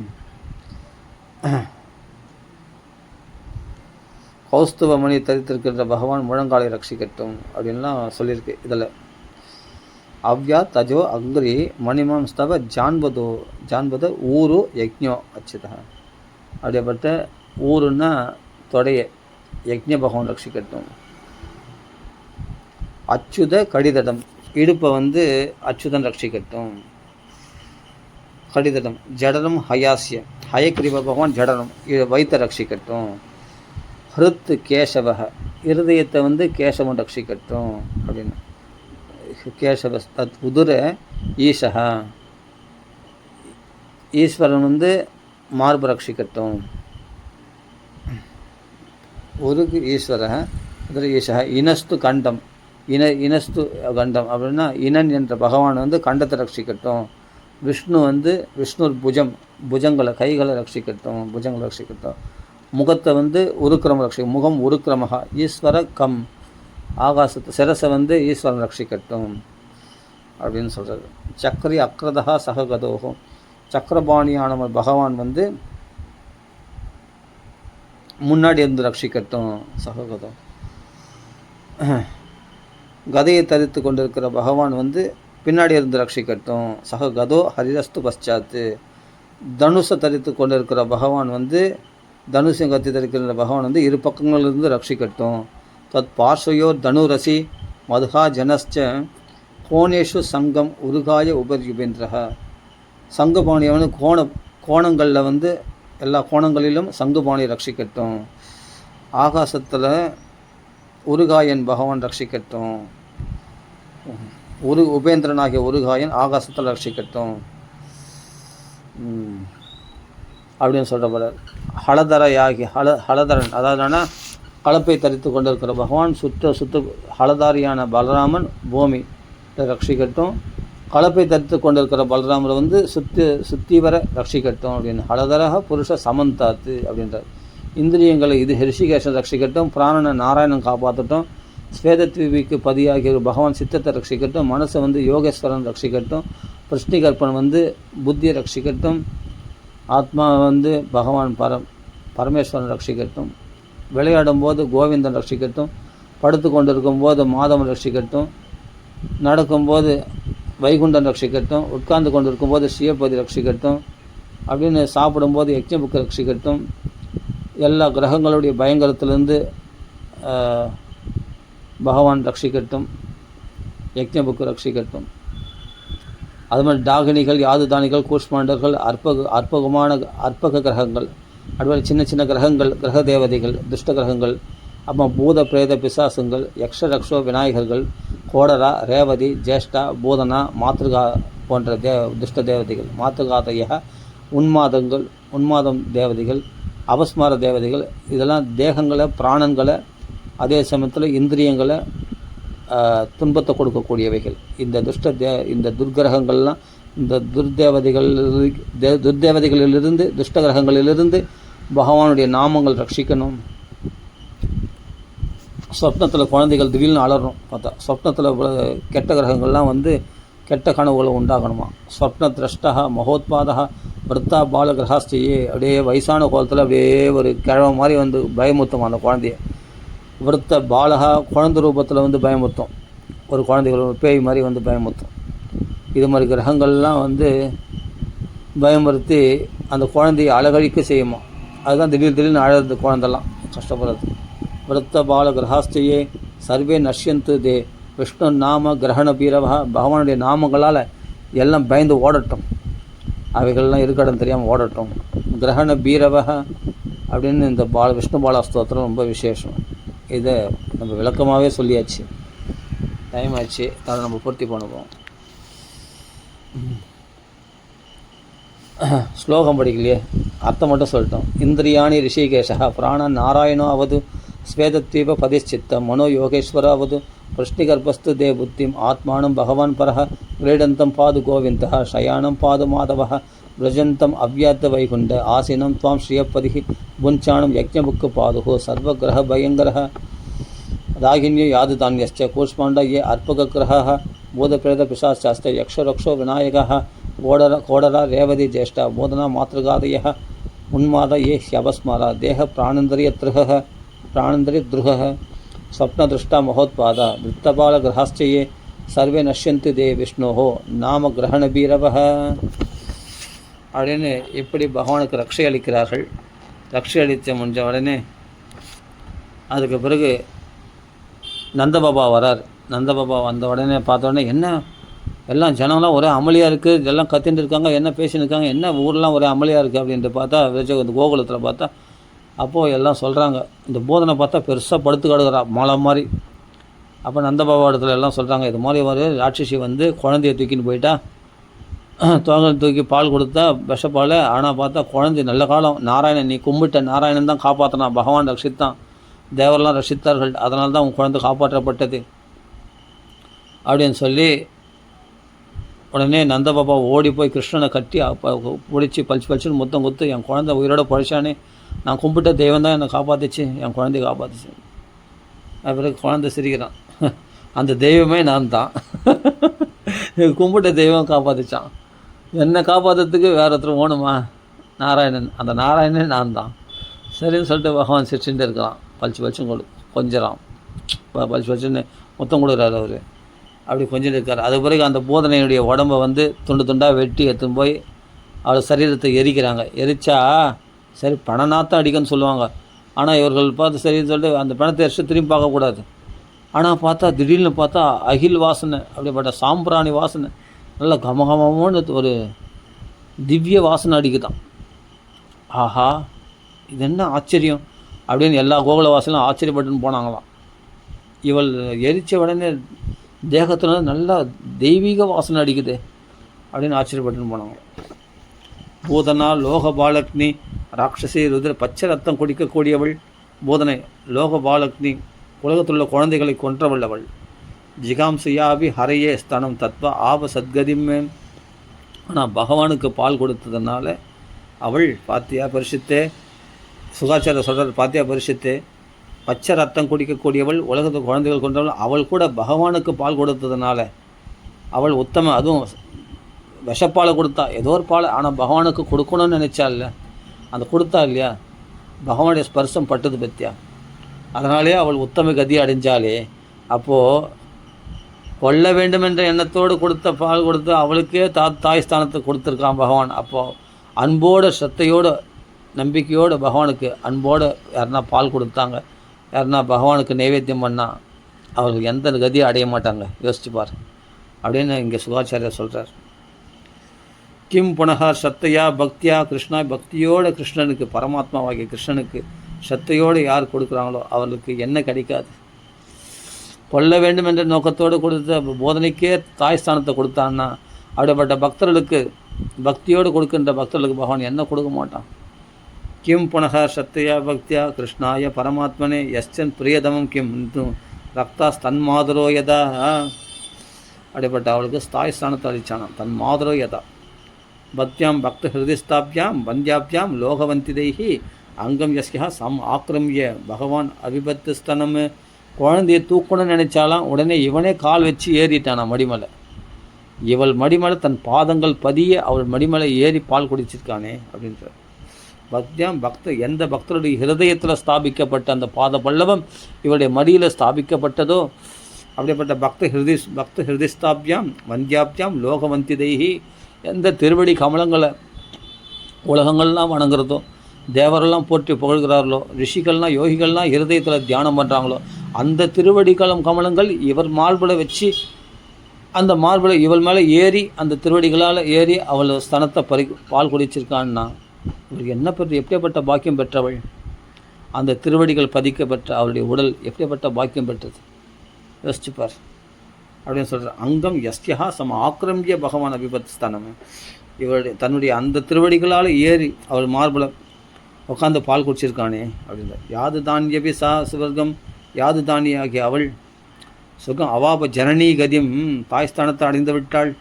கிருஷ்ண பக்த ஸ்தனக்ஷீராக கிமுகாவோன்னு மாதரகா. இதுக்கு பின்னாடி பகவான் கன்றுகளாகவும் குழந்தைகளாக மாறும்போது அந்த குழந்தைகளாக போய் அந்த தாய்மார்கள் அந்த கோபிகளுடைய மார்பில் பால் குடிக்க போகிறான். அதே போல் அந்த பசுக்கள் இடத்துல கன்றுகளாக போய் பால் குடிக்க போகிறான். அவரெல்லாம் என்ன பாக்கியம் பெற்றவைகள் யோசிச்சுப்பார்.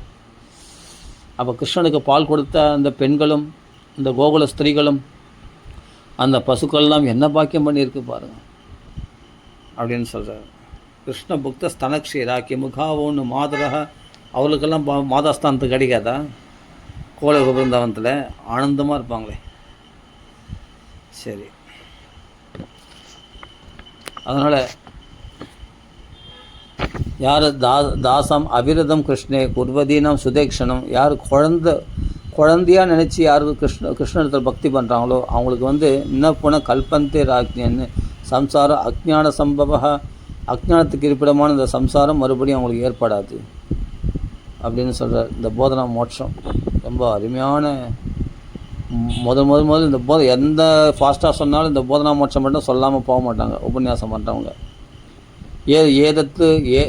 ஏதத்து போதனா மோக்ஷம் கிருஷ்ணஸ்ய அற்பகம் அற்புதம் சுனியாத்து சத்தையா மர்த்தியோ கோவிந்தே லபதேரதிம். இந்த அற்புதமான கிருஷ்ண லீலைகள், இந்த பால லீலை, குழந்தை லீலை யார் நம்பிக்கையோடு கேட்கிறார்களோ, சுனியாத்து சத்தையா மர்த்தியோ மனுஷனானவன் கோவிந்தே லபதேரதிம், அந்த கோவிந்தனிடத்தில் எல்லையற்ற பக்தி அடைவான். யார் குழந்தையாக நினச்சி கிருஷ்ணத்தில் பக்தி பண்ணுறாங்களோ அவளுக்கு சம்சாரம், இந்த அஜ்ஞானத்தில் உண்டான சம்சாரம் மறுபடியும் ஏற்படாதான். இன்ன புனக கல்பதே ராஜன் சம்சார அஜ்ஞான சம்பவகா. ஏன்னா சுதேக்ஷணம் குழந்தையாக பக்தி பண்ணுறவங்களுக்கு அப்படி வாத்சல்ய பிரேமை யார் பண்ணுறாங்களோ கிருஷ்ண இடத்துல அவங்களுக்கு இந்த அஜ்ஞானம் ஏற்படாதான். அஜ்ஞானத்தால் உண்டான அந்த சம்சாரம் அவங்களுக்கு மறுபடியும் உண்டாகாது அப்படின்னு தான் சொல்கிறார். சரி, இதில் பூர்த்தி பண்ணிப்போம். राम राम राम राम राम राम राम राम श्री रामनाम संकीर्तन की जय, श्रीमद् भागवत भगवान की जय, राम राम राम राम।